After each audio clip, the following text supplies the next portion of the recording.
எல்லோருக்கும் வணக்கம். நான் உங்கள் தமிழ் இறையுதிர்காடு கதையோட தொடர்ச்சி. அன்று போகர் நகரவும் கிளார்களும் சீடர்களும் தங்களுக்குள் பேசிக்கொள்ள தொடங்கினர். போகர் பிரானை கேள்விகளால் கட்டி போடுவது என்பது இயலாத காரியம். எப்படி கேட்டாலும் ஒரு பதிலை கூறிவிடுகிறார் என்றார் ஒரு கிளார். ஆமாம், நாம் காண விரும்பிய ரசவாத நிகழ்வு நடக்காது போல் தெரிகிறது என்றார் இன்னொரு கிளார். எனக்கு ரசவாதம் கூட தெரிய தேவையில்லை. நித்திய இளமைக்கு வித்தான யவ்வன காந்தம், மேனியை அழுகச் செய்யும் குன்மத்தை கட்டுப்படுத்தும் குஷ்ட நிவாரணி, பெரும் காமத்தால் பிறப்புறுப்பில் உருவாகும் தொற்றுப்புண், இந்த மூன்றுக்கும் மருந்து தெரிந்தால் கூட போதும் என்றார் இன்னொரு கிளார். என்னையா, தமிழும் உளவும் போதும் என்றாகிவிட்டனவா? சித்த வைத்தியனாக விருப்பமா என்று நட்போடு உரசினார் ஒரு கிளார். சீடர்களும் தங்களுக்குள் அதுவரை நிகழ்ந்த விவாதங்களை உள்ளடக்கி விவாதித்தபடி இருந்தனர். புலி, கிளார்களின் ஜாதகத்தை கணித்து எப்போது பலன் கூறப்போகிறாய் என்று கேட்டான் சங்கன். நாளை அதிகாலை பிரம்ம முகூர்த்த வேளையில் இடும்பன் குளத்தில் நீராடிவிட்டு பெரிய நாயகி அம்மனையும் வழிபட்டுவிட்டு பஞ்சாங்க ஏட்டை எடுத்து கணக்கிட தொடங்குவேன் என்றான் புலி. புலி, எனக்கும் ஜாதக பலன்களை அறிந்து கொள்ள விருப்பமாக உள்ளது, எனக்கும் கூறுவாயா என்று கேட்டான் மாறன் என்கிற சீடன். முதலில் கிளார்கள், பிறகே மற்றவர்களுக்கு. இவர்களுக்கே எவ்வளவு காலம் ஆகுமோ தெரியவில்லையே என்றான் புலி. அப்படியானால் ஒவ்வொருவர் கட்டமும் ஒவ்வொரு விதம். சிலரின் கணக்கு மிக சுலபமாக கூட்டி கழிக்க முடிந்த முழு கணக்கு, சிலருடையதோ பின்ன கணக்காய் வரும். பின்ன கணக்கு என்றால் நன்றாக கேட்டுக்கொள்ளுங்கள். நாமும் சரி, இந்த நாளும் சரி, இந்த நாடும் சரி, எல்லாமே அசைந்தபடியேதான் இருக்கின்றன. பூமி சுழன்றபடியேதான் உள்ளது. விண்ணில் கோள்களும் தங்களுக்குள் சுழன்றபடியேதான் உள்ளன. நம் உடலில் உயிர் சுழற்சி, இரத்த ஓட்டம் மற்றும் இதய துடிப்பு என்னும் பெயரில் நிகழ்ந்தபடியேதான் உள்ளது. மொத்தத்தில் 3 சுழற்சி அல்லது 3 ஓட்டங்கள். ஒரு ஆச்சரியம் தெரியுமா? இந்த மூன்றும் இப்படி இயங்கிக் கொண்டிருப்பதைத்தான் இயக்க விசை என்கிறோம். இந்த இயக்க விசையைத்தான் ஒரு ஜோதிடன் முதலில் கணக்கிட வேண்டும். இந்த கணக்கில்தான் எல்லாமே உள்ளன. அதற்கென்றுதான் விதிமுறைகள் இருக்குமே, அதன்படி கணக்கிட்டால் தெரிந்து விடாதா என்றான் ஒரு சீடன். அதன்படி கணக்கிட்டால் என்று சுலபமாக கூறிவிட்டாய். ஒரு சோதிடன் சறுக்கி விழுகிற இடமே இதுதான் தெரியுமா என்றான் புலி. எப்படி என்று புரியும்படிதான் சொல்லேன் என்றான் அந்த சீடன். அது மிக கடினம், இருந்தாலும் முயல்கிறேன். உதாரணமாக ஒரு விஷயத்தை சொல்கிறேன். ஒரு கப்பல், பெரிய கப்பல். அந்த கப்பலில் நாம் நடமாடி திரியலாம் என்று வைத்துக் கொள்ளுங்கள். அந்த கப்பலும் நீர்மேல் நில்லாமல் பயணித்தபடியே உள்ளது. அதன் மேல் நிற்கும் நானும் நிற்காமல் கப்பலுக்குள் அங்கும் இங்குமாக நடந்தபடியே இருக்கிறேன்.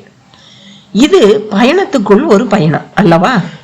விண்ணிலிருந்து கோள்களின் கதிர் என்மேல் விழுந்தும், நான் சுவாசிக்கையில் என்னுள் புகுந்தும், பிறகு உடம்பின் தசவாயுக்களாக மாறி நான் மனத்தாலும் உடலாலும் செயல்பாட்டோடு இருக்க காரணமாகிறது. இங்கேதான் சூட்சமம் உள்ளது. எப்படி? கோள்களுக்கும் எனக்குமான தூரம் நான் ஓரிடத்தில் அமர்ந்துவிட்ட நிலையில் மாறாத ஒன்றாகவும், நான் நடந்து திரிகையில் மாறும் ஒன்றாகவும் ஆகிவிடுகிறது. அதிலும் நான் என்னை விட பெரிய அசைவு கொண்ட கப்பலில் பயணிக்கையில் அதன் வேகம் அதனுள் என் வேகம், பிறகு என்னை இடையராது தொற்றிக்கொண்டு நிற்கும் கோளின் வேகம் என்று 3 நிலைப்பாடுகளை நான் கணக்கில் கொண்டு சிந்திக்க வேண்டும். புலி, நீ கூறுவது புரிவது போலவும் இருக்கிறது, குழப்பமாகவும் இருக்கிறது. சரியாக சொன்னாய். கட்டக்கணக்கு போடுவது என்பது மிகுந்த குழப்பத்தையே ஏற்படுத்தும். கணக்கு போட தொடங்கும் போது இருக்கும் கோள் நிலை போட்டு முடிப்பதற்குள் மாறிவிட்டு இருக்கும். இப்போது கூட நாம் இங்கே இன்றைய நட்சத்திரமான பூச நட்சத்திரத்தில் குருவின் ஹோரை எனப்படும் குரு எனும் கிரக ஆதிபத்திய காலத்தில் நம் குருவின் மூலம் பல அரிய விளக்கங்களை பெற்றபடி இருந்தோம். இன்று ஞாயிற்றுக்கிழமை. சூரிய ஹோரையில் தொடங்கிய காலத்தில் நான் குரு ஹோரை காலமான 12 மணி அளவில் அவரிடம் விவாத பாடம் படித்தோம். இப்போது குரு ஹோரை முடிந்து செவ்வாய் ஹோரை காலம் வந்துவிட்டது. அவரும் நம்மை விட்டு பிரிந்து முருகப்பெருமான் அவருக்கு தவவேளையில் காட்சியளித்த தண்டபாணி கோலத்தை நமக்கு காட்டுவதற்காக அதற்கான வரைபடத்தை எடுக்க சென்றிருக்கிறார். செவ்வாய் ஹோரை என்பது செவ்வாய் எனும் கோளின் குணத்தை அடிப்படையாக கொண்டிருக்கும். கோபம், தாபம், பரவசம் என்கிற உச்சமான உணர்வு நிலையே இந்த கோரையில் எவருக்கும் ஏற்பட முடியும். மிதமான உணர்வு நிலை என்பது இந்த வேளையில் யோகிகளுக்கே சாத்தியம். அவர்களும் கூட அசையாமல் யோகத்தில் இருந்தால்தான் சாத்தியம். அசைந்து நடப்பவராக இருந்தால் நிச்சயம் இந்த உச்சபட்ச உணர்ச்சியை வெளிப்படுத்தியே தீருவார்கள்.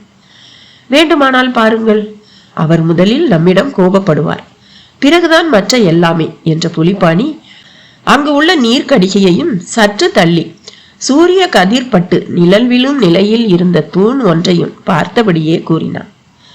போகர் பிரானும் கையில் தான் வரைந்திருந்த திரைச்சீலையை சுருட்டி பிடித்தவராய் அப்போது அவர்கள் முன் வந்து கொண்டிருந்தார். அவர் வருவதை சிலர் கவனிக்கவில்லை. தளர்வாக அமர்ந்து கொண்டு காதை குடைந்தபடி பேசிக் கொண்டிருந்தனர். போகர் பிரானுக்கும் ஆளுக்கு ஆள் பேசிக் கொண்டிருந்த அந்த சூழல் சலனத்தை உருவாக்கிவிட்டது. அந்த கொட்டாரத்தில் விவாத கொட்டாரம், தவ கொட்டாரம், பனி கொட்டாரம் என்று இடத்துக்கு தகுந்த பெயர் உண்டு. கொட்டாரங்கள் எப்போதும் சதுர வடிவில் இருக்காது. சதுர வடிவில் இருந்தால் 4 மூலைகள் ஏற்பட்டு வாஸ்து விசைப்பாடு துல்லியமாக செயல்பட தொடங்கிவிடும். வட்டகதியில் அவ்வளவு துல்லியம் இருக்காது. பொதுவில் சந்நியாசிகள் வட்டகதியையே தேர்வு செய்வார்கள்.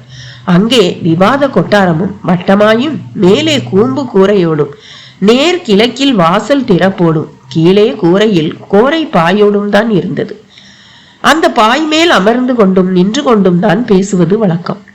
போகர் பிரான் படத்தோடு வந்தபோது சலசலவென்று எல்லோரும் பேசிக் கொண்டிருக்கவும் அவருக்குள் சலனம் ஏற்பட்டு அது ஓர் இளம் கோபமாகவும் மாறி, என்ன இங்கே சலசலப்பு?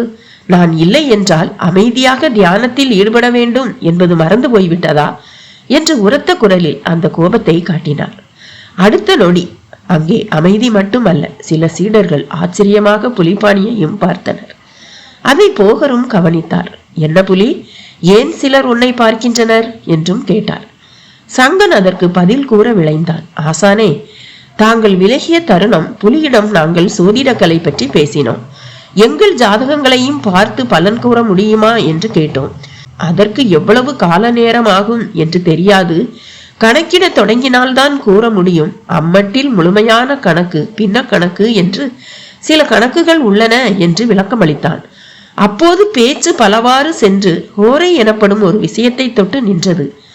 அம்மட்டில் குரு ஹோரை முடிந்து செவ்வாய் ஹோரை தொடங்கிவிட்டது.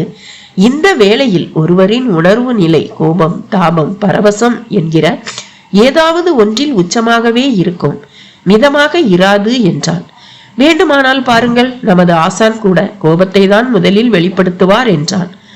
தாங்களும் வந்தவுடன் கோபித்தீர்கள். புலியின் கணக்கு சரியாக இருந்ததை எண்ணி வியந்தே அவனை ஆச்சரியத்தோடு பார்த்தோம் என்ற சங்கனின் பதிலை கேட்டு வியந்த போகர் புலிபாணியை அருகில் அழைத்தார். அவன் அருகில் வரவும் அவன் தலையை தன் வலது கரத்தால் வருடியவாறே, புலி, நீ வரும் நாட்களிலும் வரலாற்றிலும் தவிர்க்க முடியாத கால ஞானியாக கருதப்படுவாய். நீ கூறியது பெரிதும் உண்மை. கோபதாபங்களுக்கு ஆட்படக்கூடாத ஒரு சந்நியாசிதான் நான். ஆயினும் சில தருணங்களில் அதன் பிடியில் சிக்கி பின்னரே விடுபட முடிகிறது. இங்கே உனக்கு ஒரு உண்மையை கூறுகிறேன். நேற்று நான் புளி மிளகு ரசத்தை மிகுதியாக உண்டேன். அதன் சுவை உண்ணச் செய்துவிட்டது. அதன் எதிரொலியே இப்போது நான் கோபிக்க காரணம். இந்த கோபமும் சரியாக செவ்வாய் கோரையில் அமைய அதன் கதிர் கற்றையே காரணம். இப்படி எல்லாமே காரண காரியமாக இருப்பது இந்த உலகில் ஓர் அதிசயம். இப்படி ஓர் உலகை படைத்து அதனுள் ஓர் இயக்க கதியையும் நிர்மாணம் செய்த அந்த ஆதிசக்தி எவ்வளவு பெரிது என்று எண்ணி பார்க்கிறேன். பிரமிப்பே ஏற்படுகிறது. முதலில் கோபப்பட்ட போகர் பிரான், பிறகு பிரமிப்பு வயப்பட்டார். புலிப்பாணி கூறியது போல அதுவும் ஓர் உச்ச உணர்வு நிலையே. அவர் சொல்லவும் அதன் பொருள் புரிந்த நிலையில் எல்லோரிடமும் கூட பிரமிப்பு. மொத்தத்தில் செவ்வாய் கோரை தன் சக்தியை ஒரு குண வடிவில் அவர்கள் அவ்வளவு பேரிடமும் காட்டிவிட்டது. கூடுதலாய் உணர்வு நிலைப்பாட்டுக்கு உணவும் ஒரு காரணம் என்னும் தகவல் வேறு. ஆசானே, உணவுக்கும் உணர்வுக்கும் பெரும் தொடர்பு இருப்பதை தாங்கள் கூறியதை வைத்து உணர முடிகிறது. இது ஒரு நுட்பமான செய்தி என்றார் ஒரு கிளார். அதில் என்ன சந்தேகம்? உளவால்தான் உணவு, உணவால்தான் உணர்வு, உணர்வால்தான் வாழ்வு. உணர்வு கூட வேண்டும் எனில் புணர்வு. உணர்வு கட்டுப்பட்டால் உயர்வு, உடைந்து போனால் தாழ்வு. அழுதபடியே பிரிந்திடும் நம் அகார பிறப்பு உகாரத்தில் எத்தனை வண்ணம் கொள்கிறது என்பதை கவனித்தீர்களா? போகர் பிரான் சொல்லி முடிக்கவும் கிளார் பெருமக்கள் அதை கேட்டு சிலிர்த்தனர். ஐயனே, என்னே ஒரு அற்புதமான விளக்கம்! உளவு, உணவு, உணர்வு, வாழ்வு, புணர்வு, உயர்வு, தாழ்வு, இதை அகார உகாரத்தோடு தாங்கள் பொருத்திய விதம் எம்மொழியாம் தமிழை எண்ணி சிலிர்க்க வைக்கிறது. இந்த சிலிர்ப்பை இதற்கு முன் நாங்கள் அடைந்ததே இல்லை என்றனர். ஆம், இதுவே நம் மொழியின் தெய்வீக தன்மைக்கும் ஒரு சான்று. ஒரு தனி மனிதன் இந்த உலகில் எவ்வளவுதான் வாழ்ந்தாலும் இப்படி வியப்பளிக்கும் விதமாய் சொற்கோவைகளை உருவாக்க இயலாது. ஒரு மனித கூட்டம் ஒரு 100 ஆண்டு வாழ்ந்தாலும் இயலாது. நான் பிற மொழிகள் சிலவும் அறிந்தவன்தான். அம்மட்டில் சீன மொழியும் அதன் வரி வடிவங்களும் நான் அறிந்தவற்றில் ஒன்று. அந்த மொழி மட்டுமல்ல, ஏனைய பிற மொழிகளும் கூட மனிதன் தன் தேவை நிமித்தம் வாழ்ந்த நாளில் நெருக்கடிகளுக்கு ஆட்பட்ட தருணத்தில் சிறுக சிறுக கண்டறிந்தவையே. அவையும் கூட காலத்தால் மாற்றங்களை சந்தித்தன. இந்த கண்டறிதல் சீன மொழி வரையில் கட்டுப்பாடின்றி தொடரப்போய் 80,000க்கும் மேல் எழுத்துக்கள் தோன்றிவிட்டன. ஆயினும் 3000 எழுத்துக்களே அங்கே நடைமுறையில் பயன்பாட்டில் உள்ளன. ஒலிப்பியலும் இங்கே 5 வகையாக இருக்கிறது. உச்ச ஒலிப்பு, ஏற்ற ஒலிப்பு, கீழ் ஏற்ற ஒலிப்பு, கீழ் ஒலிப்பு, சம ஒலிப்பு என்பதாக அவற்றை அங்கு உள்ள அறிஞர்கள் பகுத்துள்ளனர். சற்றேற குறைய நமக்கு இணையான தொன்மை சீன மொழிக்கும், பிறகு ஹீப்ரூவுக்கும், அதற்கு பிறகு சமஸ்கிருதத்துக்கும், பாலி எனும் மொழிக்கும் உண்டு. இதில் மிகுந்த ஆச்சரியமூட்டும் ஒரு விஷயமும் உண்டு. உலகில் தாயின்றி எவரும் பிறந்திருக்க முடியாதல்லவா?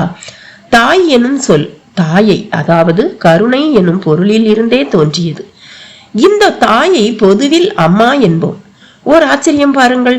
மொழி என்றால் என்னவென்றே தெரியாத நிலையில் ஒரு மனித உயிர் மட்டுமல்ல, விலங்குகளிடம் கூட மா எனும் ஒலி முதல் சத்தமாக உள்ளது. அப்படி ஒலிக்கும் அந்த மாவில் ஆவண்ணாவும் இம்மன்னாவும் மறைந்து கிடந்து ஒலிக்கிறது. அதாவது அம்மா எனும் சொல்லே உயிர் இனத்தின் முதல் சொல். இந்த அம்மாவில் உயிர் எழுத்து, மெய்யெழுத்து, உயிர்மெய் எழுத்து என்று 3மே உள்ளது. நம் மொழி குறித்து நாம் வியக்க ஏராளமாக இதுபோல பல சங்கதிகள் உள்ளன. நம் மொழி வழக்கியலில் பல பிற மொழி சொற்களை ஏற்றுக்கொண்டதாகவும் உள்ளது. என் பேச்சிலும் அவ்வகை சொற்கள் இருக்க காணலாம். நான் உலகை சுற்றி வருபவன், எனவே என்னால் அதை தவிர்க்க இயலவில்லை. இதை நீங்கள் புரிந்து கொள்ள வேண்டும் என்று நெடிய விளக்கம் அளித்த போகர்பிரான் மொழி குறித்து சிலிர்த்த இவ்வேளை புலி குறிப்பிட்டது போல அங்காரகன் எனப்படும் செவ்வாயின் கதிர் பொதி மிகுந்த வேளை. இந்த வேளையில் செவ்வாயின் தலைவனான முருகப்பெருமானின் தவப்பெரும் கோலத்தை உங்களுக்கு காட்டுவதில் மிகவும் மகிழ்கிறேன். கண்டு மகிழ்வதோடு ஞானம் வேண்டி துதியுங்கள் என்றபடியே திரைச்சீலை சுருளை விரித்து 2 கைகளாலும் தன் மார்பு வரை உயர்த்தி பிடித்து தொங்கவிட்டார். தண்டாயுதபாணி எனும் தமிழ் கடவுளின் தோற்றம் பூச நட்சத்திர நாளின் செவ்வாய் கோரையில் அவர்கள் அனைவருக்கும் காட்சியளிக்க தொடங்கியது. மலித்த தலை, பாம்பட காது, கழுத்தில் ருத்ராட்ச மாலை, மார்பில் சிவ சம்பூடம், இடையில் கௌபீனம் எனப்படும் கோவணம், வலது கையில் தோல் வரையிலான தண்டக்கோல் என்று தண்டாயுதபாணியாக அந்த முருகன் அங்கு உள்ளோருக்கு ஓவியமாக காட்சியளித்தான். இன்று அதிர்வோடு பார்த்த சாந்த பிரகாசையும் சாருபாலாவையும் உட்காரக்கூட சொல்லாத சேட்டு அவர்கள் அதிர்வதை பார்த்த பிறகே கேட்க விரும்பினார். ஆமா, நீங்க யாரு? அந்த பெட்டியில் அப்படி என்ன இருக்குது என்று கேட்கவும் செய்தார். நான் தான் சேட்டு, மும்பை சந்தோஷ் மிஸ்ராவுக்கு அந்த பங்களாவை வித்தவன். மை நேம் இஸ் சாந்த பிரகாஷ். ஓ, அந்த ப்ளூ மூன் கன்ஸ்ட்ரக்ஷன் குரூப்புக்கு பங்களாவை கொடுத்தது நீங்க தானா? நீங்க யூஎஸ்ல இருக்கிறதால கேள்விப்பட்டேன். இப்ப அங்க இருந்துதான் வந்திருக்கேன். பங்களாவுக்கும் போய் பார்த்தேன். பாதாள அறையில பெட்டி இல்லை. பிளீஸ் உட்காருங்கோஜி, நான் குடோனுக்கு ஆளை அனுப்பி பார்க்க சொல்றேன் என்று சற்று படபடப்போடு எதிரில் உள்ள நாற்காலியை காட்டிய சேட் அடுத்த நொடி தன் செல்போனை எடுத்து ஸ்பீக்கரை ஆன் செய்தபடி குடோன் வாட்ச்மேனை கூப்பிட்டார். அவனது காலர் டியூனில் நான் அடிச்சா தாங்க மாட்டேன், 4 மாசம் தூங்க மாட்டேன் எனும் திரைப்பட பாடல். இவன் நான் அடிச்சா தாங்க மாட்டான், கர்மம் கர்மம், இந்த செல்போன் விளையாட்டு சாமா மாதிரி ஆயிடுச்சே சாப் என்று ரசனையோடு முணுமுணுக்க, சொல்லுங்க சேட்டு, நான் பூச்சி பேசுறேன் என்றான் அந்த வாட்ச்மேன்.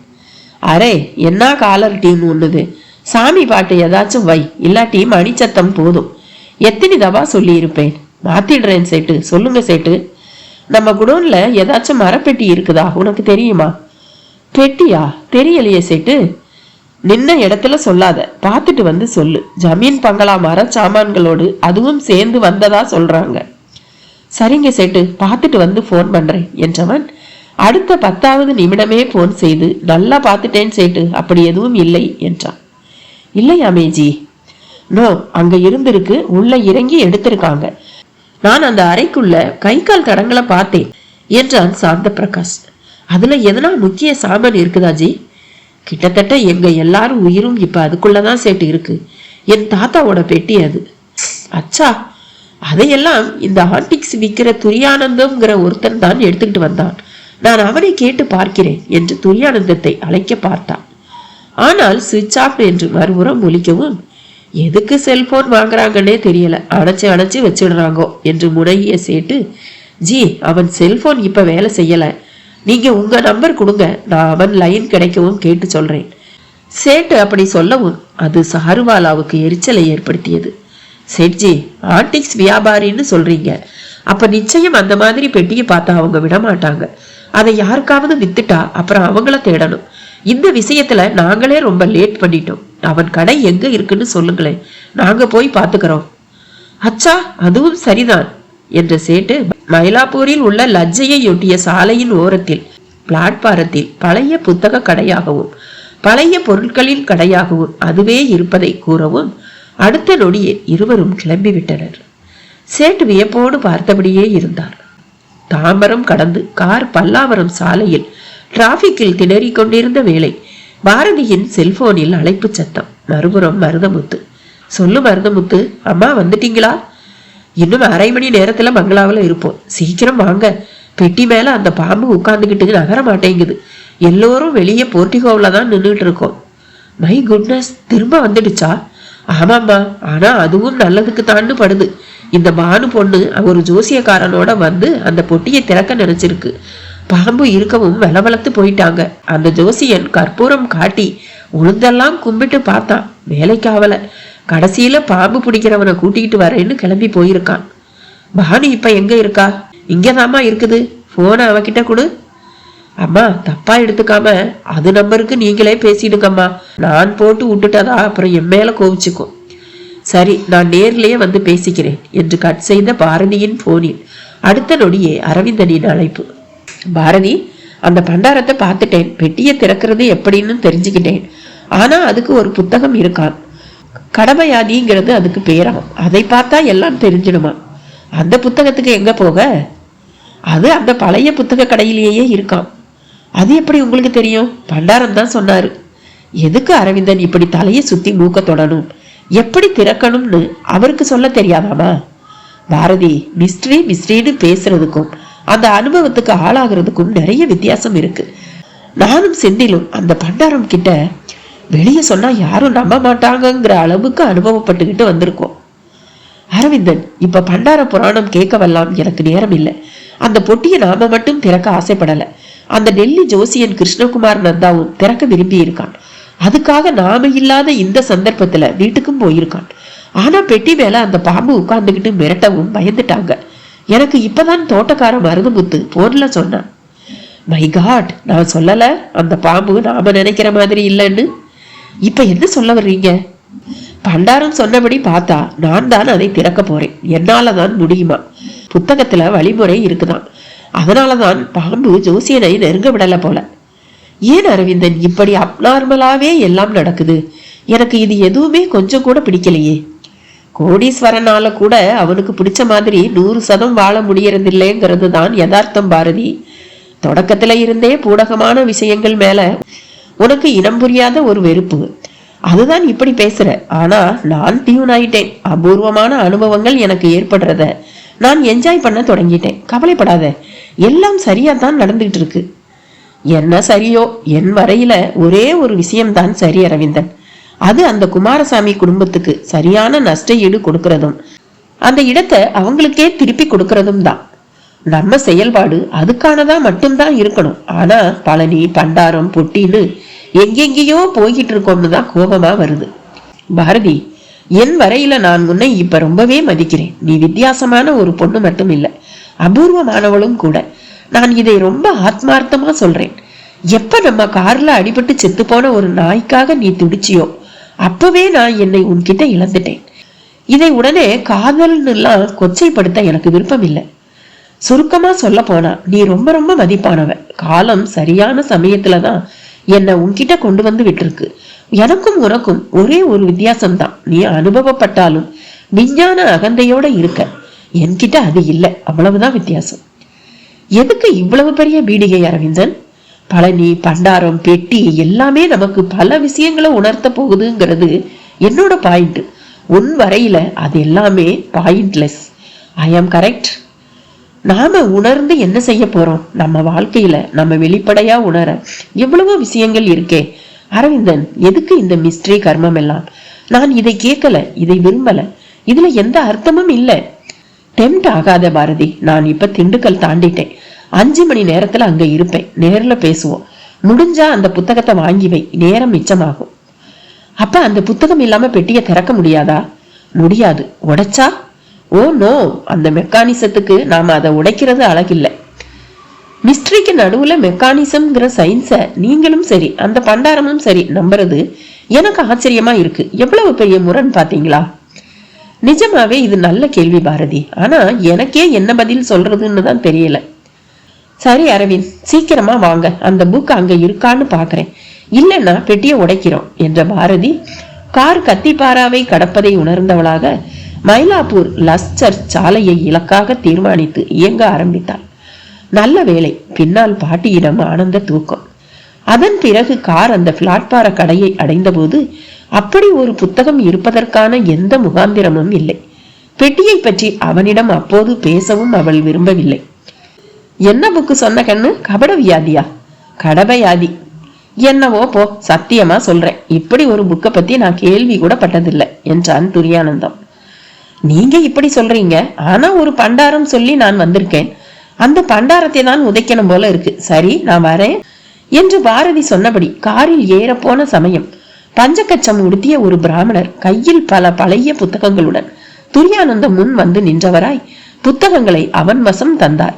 அதில் முதல் புத்தகமே கடமையாதிதான். அன்று ஓவியத்தில் தென்பட்ட தண்டபாணியை அங்கு உள்ள அனைவருமே உற்று நோக்கினர். அஞ்சுகன் மட்டும் தன்னையும் அறியாமல் கைகளை குவித்து வணங்க தொடங்கினான். அவன் வணங்கவும் மெல்ல ஒவ்வொருவராக வணங்க முற்பட்டனர். போகர் ஒவ்வொருவரின் செயல்பாட்டையுமே கூர்ந்து கவனித்தார். அப்போது செம்போத்து பட்சி ஒன்று தன் அலகுகளை பிளந்து குரல் கொடுத்தது.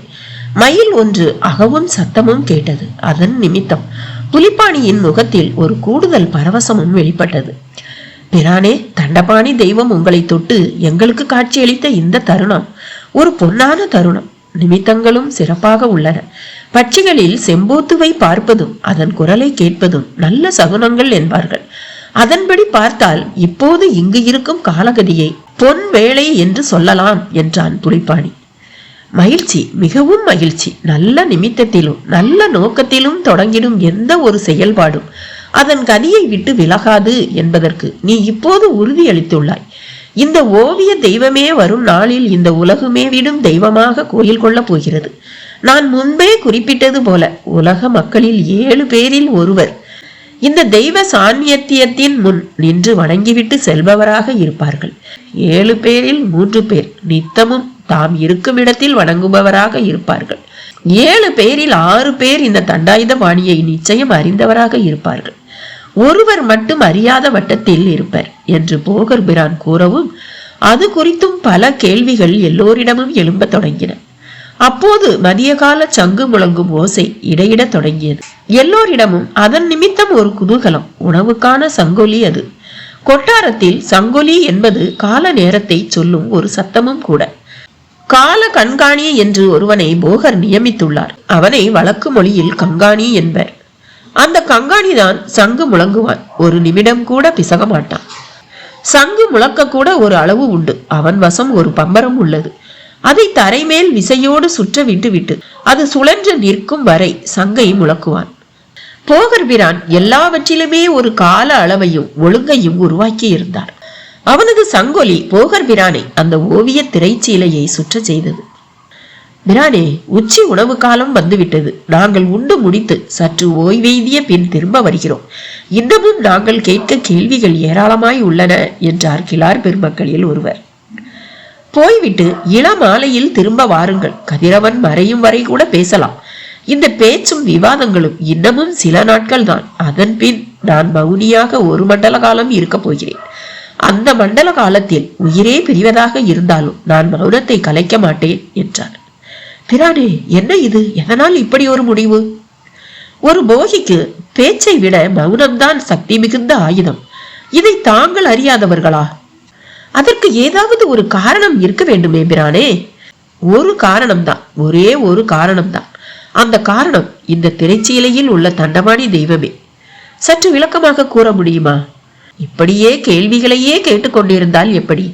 எப்போதும் ஒரு மனிதனின் வாழ்வில் உணவருந்தும் காலகதி துளியும் தவறக்கூடாது. உடம்பின் உள்ளுறுப்புகள் உணவை எதிர்பார்த்து காத்திருக்கும். இந்த வேளையில் மனதில் கனமான எண்ணங்களோ கவலைகளோ இன்றி சாப்பிடும் உணவை கண்ணார கண்டு முதலில் மனதார உண்டு பின் நாவால் உண்ண வேண்டும். நேர பிசகின்றி உண்டாலே போதும். ரோக ராகத்துக்கு உடம்பில் இடமே இன்றி போய்விடும். செல்லுங்கள், முதலில் உணவு. உயிர்களின் ரசனை மிகுந்த நல்ல நோக்கங்களில் ஐம்புலன்களில் நாவுக்கான காலம் இது. இனி பேச்சே கூடாது. செல்லுங்கள் செல்லுங்கள்.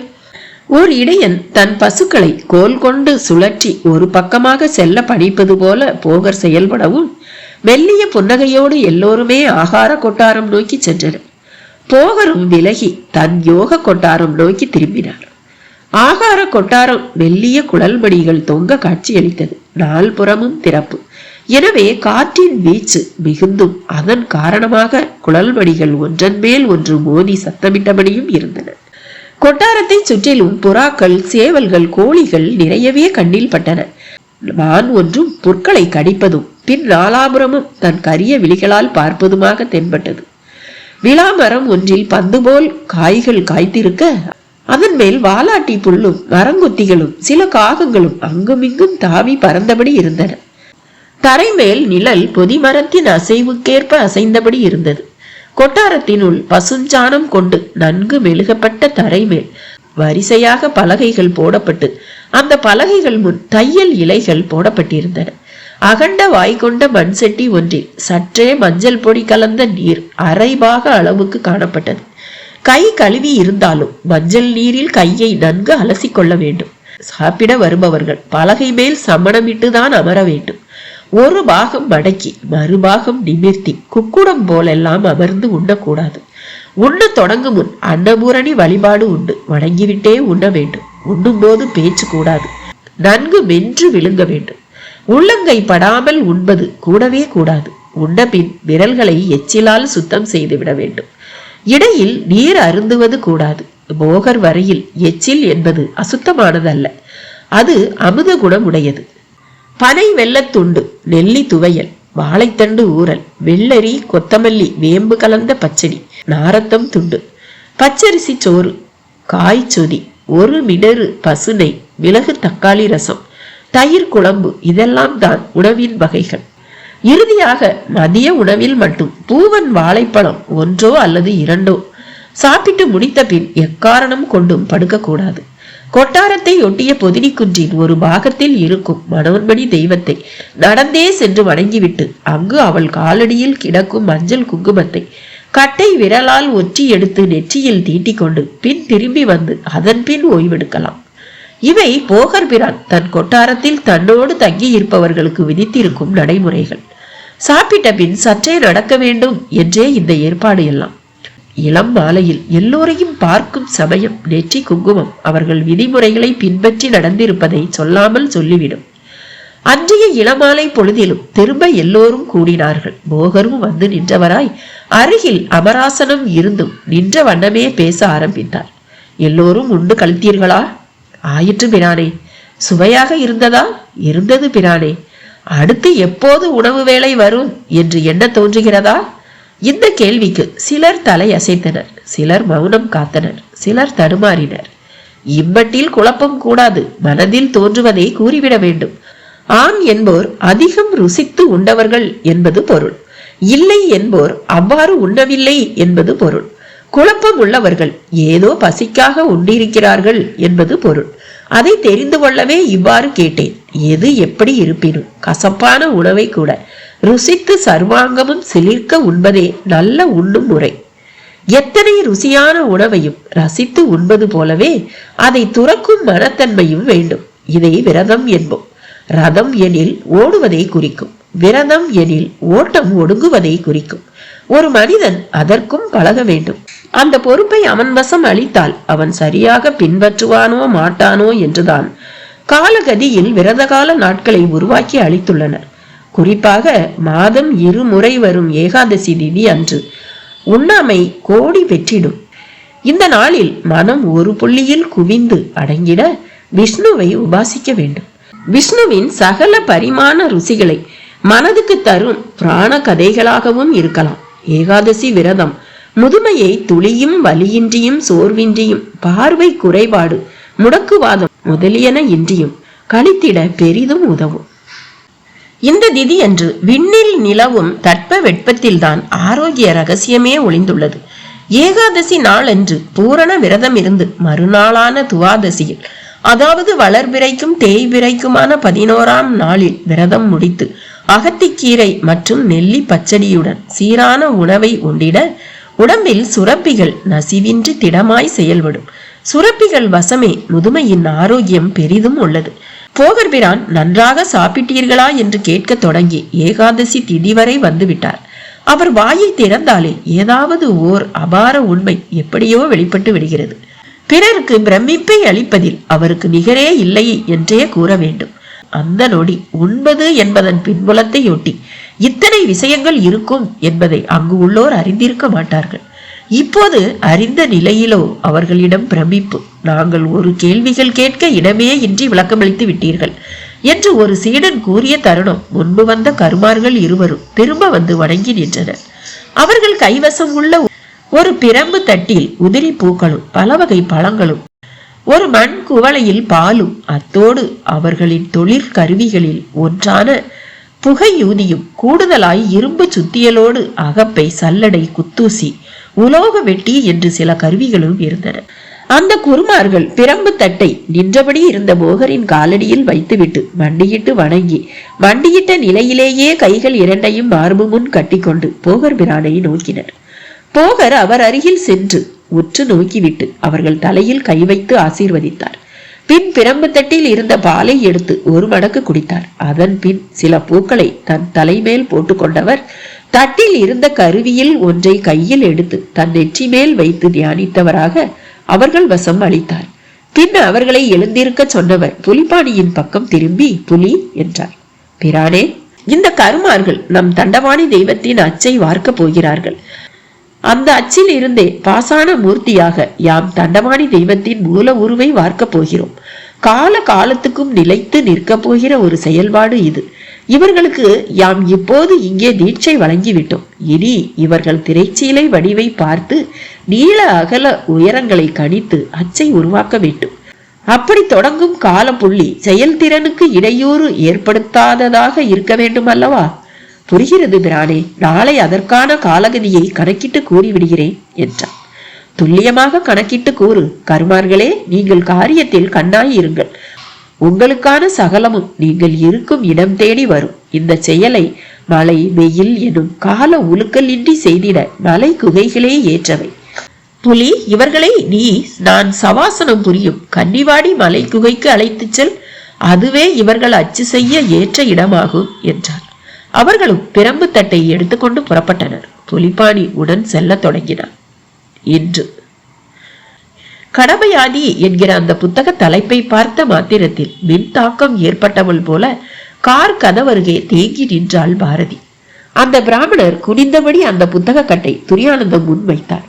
துரியானந்தமும் பார்த்தான். புத்தக பெயர் அவனை முதலில் பாரதியைத்தான் பார்க்க வைத்தது. கண்ணு, நீ கேட்ட புத்தகம் மாதிரி தெரியுது பாரு என்றபடியே பிராமணரை பார்த்தான். இதெல்லாம் என்கிட்ட இது நாள் வரையில் இருந்த புத்தகங்கள். நான் இந்த ஊரை விட்டு விலகி அமெரிக்காவில் இருக்கிற என் பிள்ளை கிட்ட போக போறேன். மளிகை கடையில வீசைக்கு போட மனசு வரல. அவ்வளவு அபூர்வமான புத்தகங்கள். இதை சுமந்துண்டும் என்னால் போக முடியாது. அதுதான் உன் ஞாபகம் வரவும் எடுத்துட்டு வந்துட்டேன். என்று துரியானந்தம் கேளாமலேயே அவர் ஒரு விளக்கமும் அளித்தார். அதை கேட்டபடியே வந்த பாரதி புத்தகங்களை பார்த்தார். அதற்குள் துரியானந்தம் அந்த புத்தகங்களை தனித்தனியே எடுத்து பார்த்தான். கடமையாதி, வினோத ரச மஞ்சரி, குண்டலகேசி, பரணீதரனின் அருணாச்சல மகிமை, வால்காவில் இருந்து கங்கை வரை, அண்ணாகரிணிகா, சிக்க தேவராயன் கதை, காண்டேகரின் யதாதி வரிசையாக பார்க்க பார்க்க பாரதிக்கு பெரும் வியப்பு. அண்ணே, இதையெல்லாம் அப்படியே நான் எடுத்துக்கிறேன் என்றார். நினைச்சேம்மா, எல்லாமே லட்டு லட்டான புத்தகங்க. ஒரு தமிழ் வாத்தியார் இந்த குண்டலகேசிக்காக தினம் வருவாரு என்ற துரியானந்தம், என்ன சாமி எவ்வளவு கேட்கறீங்க என்று அந்த பிராமணரை பார்த்தான்.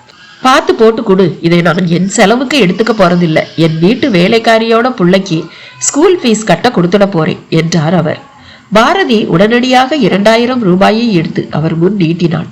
ஐயோடா, என்கிட்ட சில்லறை இல்லம்மா. இல்ல, இதை அப்படியே ஸ்கூல் ஃபீஸ் கட்ட கொடுத்துடுங்க. ஓ, உனக்கு புஸ்தக மதிப்பும் தெரிஞ்சிருக்கு, படிப்போட மதிப்பும் தெரிஞ்சிருக்கு. தேங்க்யூ என்றபடியே அவர் வாங்கி கொள்ள 500 ரூபாயை துரியானந்தம் முன் நீட்டினாள் பாரதி. கண்ணு, எடுத்துக்கங்க, உங்க மூலமா தானே நான் வாங்கணும். உங்க லாபத்தை நான் இல்லைன்னு ஆக்கலாமா? பெரும் புத்திம்மா உனக்கு. துரியானந்தம் பரவசமானான். பாரதி புத்தகங்களை வேகமாய் அடுக்கியபடியே அந்த கடமையாதியை எடுத்து விரிக்க தொடங்கினாள். அப்படியே இந்த புக்கைத்தான் தேடி வந்தேன், கிடைச்சிடுச்சு. ஆனா இதுக்கு யார் காரணம் தெரியுமா என்று கேட்டான். யார் கண்ணு? நீங்க தான். நானா? ஆமா, ஒரு பெட்டி ஒரு வாழ்னு உங்ககிட்ட தானே நான் வாங்கினேன். ஆமா, நானே கேட்கணும்னு தான் இருந்தேன். அத்தை என்ன பண்ண கண்ணு? கத்திய சுவத்துல மாட்டி போடலாம், பார்க்க அழகா இருக்கும். பொட்டியில என்ன பழைய சாமான்லாம் போட்டு வச்சிருக்கியா? மண்ணாங்கட்டி, அதை திறக்கவே முடியல. இதுல பழைய சாமான் போடுறது எப்படி? ஆமா கண்ணு, அது ஒரு டைப்பான பொட்டி. அத்தோட ஒரே மாய்மாலம் வேற. யூ ஆர் கரெக்ட் அண்ணு, மாய்மாலம் த ரைட் வேர்டு.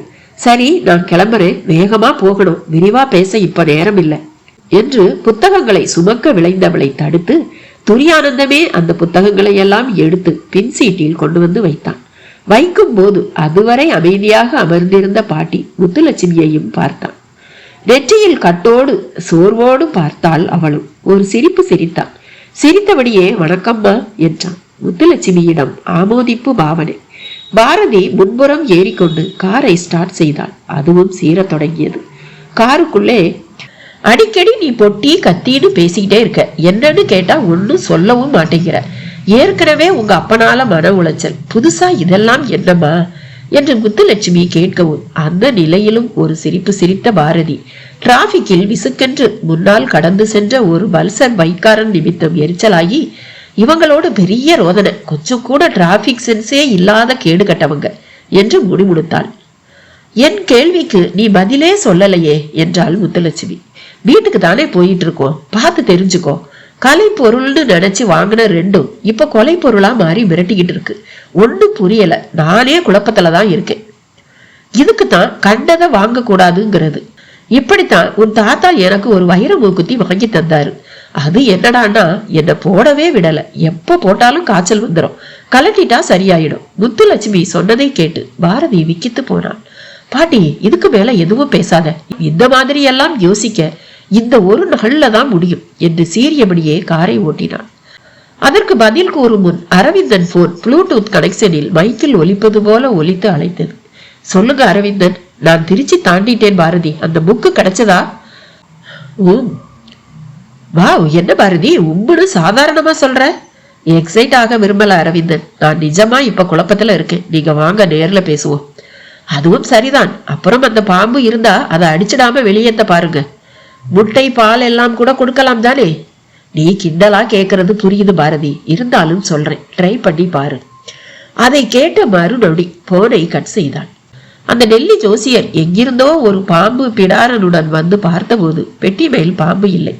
ஜோசியரிடம் திகைப்பு. எங்க போச்சு அந்த பாம்பு என்று கேட்கவும், யாருக்கு தெரியும், அது என்ன சொல்லிட்டா போவும், முட்டாள்தனமா கேட்கிறியா என்றான் மருதமுத்து. பானு பதிலுக்கு அவனை முறைத்தாள். மருதமுத்து அதை பொருட்படுத்தாமல், அம்மா பழனியில இருந்து வந்துட்டாங்க, இப்பதான் போன் பண்ணி கேட்டாங்க என்றான். அதை கேட்ட நொடி விதிர்த்த பானு, இதை ஏன் முதல்லையே சொல்லல என்று வெடித்தாள். பதிலுக்கு அவன் வாய் திறக்கும் போதே பாரதியின் கார் உள்ளே நுழையும் சத்தம். எல்லோருடைய கவனமும் காரின் பக்கம் திரும்பியது. மருதமுத்து ஓடி போய் கார் கதவை திறக்க பின்னால் இருந்த முத்துலட்சுமி இறங்க பாரதியும் இறங்கினாள். ஜோசியரிடம் தர்ம சங்கடம். பானுவும் பதற்றமானாள். இருந்தும் சுதாரித்தவளாக, வாங்க மேடம், பழனியில தரிசனமெல்லாம் நல்லபடி ஆச்சா என்று சகஜமாக பேச முயன்றாள். பாரதி அதற்கு பதில் எதுவும் கூறாமல் ஜோசியரை தான் பார்த்தாள். அவரும் நமஸ்தே மேடம் என்றார். எங்க நீங்க இங்க என்று காரின் பின்னால் பேனட்டை திறந்தாள். அதற்குள் மருதமுத்து அவள் அருகே வந்தவனாக, அம்மா, அந்த பாம்பு இப்ப பொட்டியை விட்டு போயிடுச்சு, எங்க போச்சுன்னே தெரியல எனவும் முத்துலட்சுமிக்கு புரியவில்லை. பாரதியோ அதை கேட்டபடி முத்துலட்சுமியை அழைத்து கொண்டு பங்களாவின் உள் சென்றாள். பானு ஜோசியர் பின்னால் தொடர்ந்திட மருதமுத்து பெட்டியை எடுத்துக்கொண்டு தொடர்ந்தான். பிடாரனும், பாட்டி, நீ கொஞ்சம் படு, அப்புறமா விவரமா பேசுறேன், கார்ல உட்கார்ந்து வந்த களைப்பு இருக்கும் என்றவள் முத்துலட்சுமியை பெட்ரூம் நோக்கி அழைத்து சென்றாள். முத்துலட்சுமியோ, ஏதோ பொட்டினியே, அதுவா என்று சரியாக கை நீட்டி காட்டி கேட்டாள். ஆமா பாட்டி, நீ போய் படு, எல்லாம் பின்னால பேசிக்கலாம் என்று உள்ளே நுழைந்து படுக்கையில் கிடத்தினாள் அவளை. பின் திரும்பி வந்தாள். உற்று பார்த்தபடி இருந்தார் ஜோசியர். பாரதி வாய் திறக்கும் முன், அந்த பாம்பை பிடிக்க இதோ பிடாரனோடு வந்திருக்கேன், பானுதான் பாம்பு வந்த விவரம் சொன்னா, அந்த மாதிரி விஷப்பூச்சிகளை விடக்கூடாது என்றார். சரி, பிடிச்சு காட்டுங்க என்றால் ஒரு முடிவோடு. பிடாரனும் தயாரானான். பானுவிடம் படபடப்பு. பாரதியும் மார்பின் முன் கைகளை கட்டிக்கொண்டே பிடாரன் என்ன செய்ய போகிறான் என்று பார்க்க தொடங்கினான். துரியானந்தம் கடை முன் பலரை விசாரித்தபடியே வந்திருந்த சாந்த பிரகாசும் சாருவாலாவும் கடையில் எவருமே இல்லாததை கண்டு லேசாக அதிர்ந்தனர். பக்கத்திலேயே தள்ளு வண்டியில் ஒரு பானிபூரி கடை. அந்த கடைக்காரனே சாந்த பிரகாசை பார்த்தவனாக, புக் எதனா வாங்கணும்னா பார்த்து எடுங்க, துரியானந்தம் டீ குடிச்சிட்டு வர போயிருக்காரு என்றான். நன்றாக இருட்டிவிட்ட நிலையில் அப்போது சாருபாலாவிடமும் பலமான களைப்பு, வாந்தி வேறு எதிர்பாராமல் வர தொடங்கியது. அன்று புறப்பட்டுவிட்ட புலிப்பாணியை ஒரு நாளிகை பொழுது நிற்பாயாக என்ற போகர் திரும்பி சங்கனை பார்த்தார். சங்கனும் குரு ஏதோ கட்டளையிடப் போகிறார் என்று உணர்ந்தவனாக நெருக்கமாக வந்தான். சங்கா, நீ என் தவ கொட்டாரம் சென்று அங்கே ஒரு செப்பு குடத்தில் நான் கங்கையிலிருந்து கொண்டு வந்திருக்கும் கங்கை நீரை எடுத்துக்கொண்டு வா என்றான். சங்கன் உடனேயே புறப்பட்டான். அவன் விலகவும் போகர் புலிப்பாணியிடம் பேச தொடங்கினார். புலி, சங்கன் கொண்டு வரும் கங்கை நீரால் கன்னிவாடி மெய்கண்ட சித்தர் குகையில் இருக்கும் லிங்க உருவுக்கு அபிஷேகம் செய்வாயாக. அந்த அபிஷேக நீரால் இவர்கள் சிரத்தையும் நனைத்துவிடும். அர்ச்சனைக்கு வில்வம் போதும். ஈசனுக்குரிய நாமம் என்று நான் கூறியிருக்கும் நாமங்களை சொல்லி வில்வ இலைகளை பயன்படுத்து. அபிஷேகம் மற்றும் அர்ச்சனையை தொடங்கும் முன் முத்திரை போட மறந்து விடாதே. அநேகமாய் இப்போது அங்கே கருவூராரோ கோரக்கரோ கொங்கணரோ இருக்க வாய்ப்பில்லை. கங்கை சென்ற சமயம் அங்கே அவர்களை கண்டேன். வேறு எவரேனும் மெய்கண்ட சித்தர் குகை முன் தட்டுப்பட்டால் நான் போகனின் மாணவன் என்றபடி காலில் விழுந்துவிடு. அவர்கள் தவத்தில் இருந்தால் அதை கலைத்து விடாதே. மெய்கண்ட லிங்க வழிபாட்டுக்கு பிறகே நீ நான் சவாசனம் புரிந்திடும் குகை பகுதிக்கு இவர்களை அழைத்து செல்ல வேண்டும் என்றார். போகர் பேசிக் கொண்டிருக்கும் போதே சங்கன் கங்கை நீருள்ள செப்பு குடத்தை எடுத்து வந்து விட்டான். அதை அவன் போகர் பிரான் கைகளில் தரவும் அவர் அதை தன் மார்பின் முன் ஏந்தி பிடித்தவராய் மனதுக்குள் பஞ்சாட்சரம் கூறத் தொடங்கி பிறகே அதை புலிப்பாணி வசம் ஒப்படைத்தார். புலிப்பாணியும் அந்த குடத்தை தலைமேல் சுமந்தவனாய் கருமார்களோடு கிளம்பினான். அவன் விலகவுமே கிளார்கள் காத்திருந்தது போல வாயை திறந்தனர். பிரானே, சொல்லுங்கள், கங்கை நதி வடக்கில் அல்லவா பாய்கிறது? ஆம், அதில் என்ன சந்தேகம்? அப்படி இருக்க தாங்கள் எப்போது வடபுலம் சென்றீர்கள்? பல காலமாகவே தாங்கள் இங்கேதானே உள்ளீர்கள். அவர்களின் கேள்வி முன் மர்மமாக சிரித்தார் போகர் பிரான். இப்படி தாங்கள் சிரித்தாலே எங்களை அது இகழ்வது போல் நாங்கள் உணர்கிறோம் பிரானே. இகழவில்லை, இன்னமும் சித்தனின் பல விலாசம் பற்றி அறியாதவர்களாகவே இருக்கிறீர்களே என்று எண்ணினேன். சிரிப்பு வந்துவிட்டது என்றார். பல விலாசமா? தாங்கள் அஷ்டமா சித்திகளை குறிப்பிடுகிறீர்களா? ஆமென்று என் வாயால் கூற வேண்டுமா? இந்த சித்திகள் உடையவர்க்கு பஞ்சபூதங்கள் ஒரு பொருட்டில்லை என்பது உங்களுக்கு தெரியாதா? உண்மையை சொல்ல போனால் தெரியவில்லை என்றுதான் கூற வேண்டும் பிரானே. தாங்கள் எவ்வளவுதான் விளக்கம் அளித்தாலும் தங்கள் வரையில் ரகசியங்கள் ரகசியங்களாகவே தானே உள்ளன. ரகசியம் என்னும் சொல்லுக்கே பொருள் அதுதானே. ஒருவர் மட்டும் அறிந்திருப்பதே ரகசியம். இருவர் என்றானால் கூட அது ரகசியம் இல்லை. உடைந்து விட்ட ரகசியம் என்று வேண்டுமானால் அதை கூறலாம். பிரானே, தாங்கள் எப்போது கங்கை புலத்துக்கு சென்று இந்த செப்பு குடத்தில் நீரை எடுத்து வந்தீர்கள்? கடந்த திங்கட்கிழமை என்று அதிகாலை நான் காசி நகர் சென்று கங்கை நீராடி விஸ்வநாத வழிபாடு செய்து இந்த நீரையும் கொண்டு வந்தேன். ஒரு பறவையாக இருந்து பறந்து சென்றால் கூட பல நாட்கள் ஆகுமே. பறவை தான் ஒரு பறவை என்பதையே அறிந்திராத ஒரு உயிரினம்.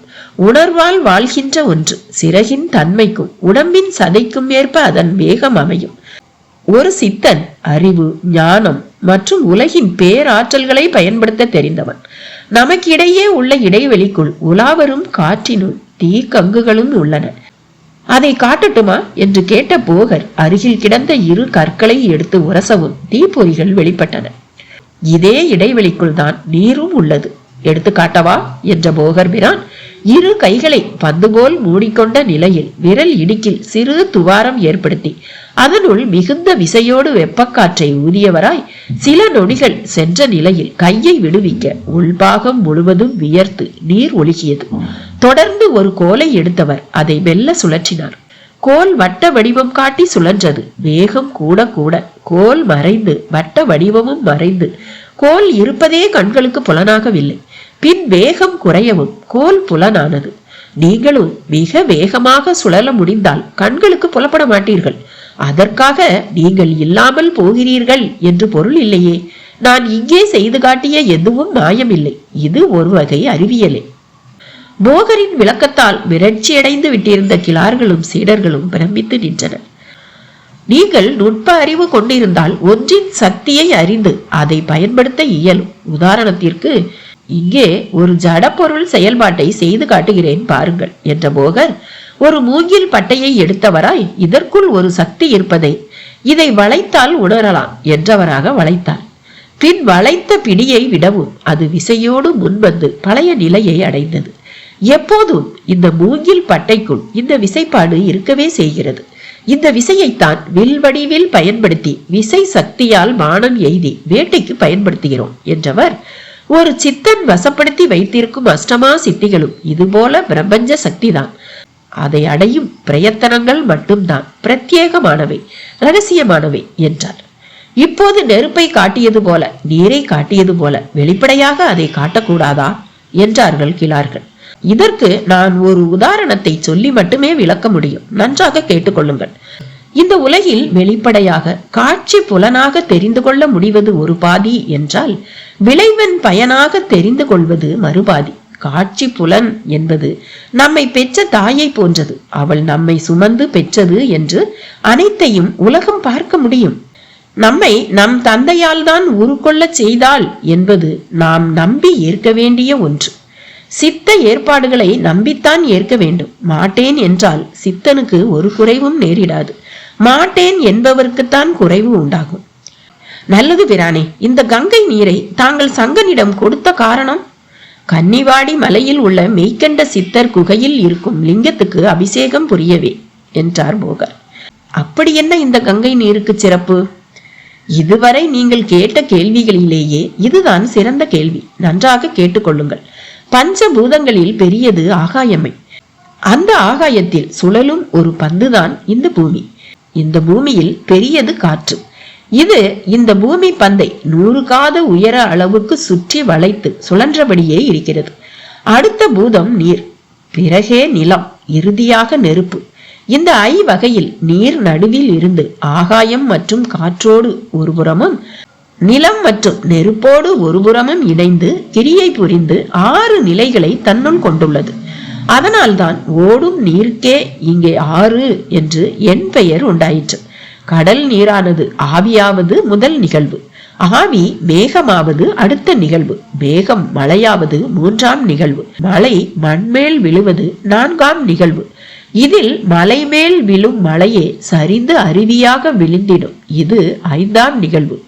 அப்படி விழுந்தாலே ஓட்ட விசை உருவாகி அந்த அருவி ஆறாக பெருகி இறுதியில் கடலையே அடையும்.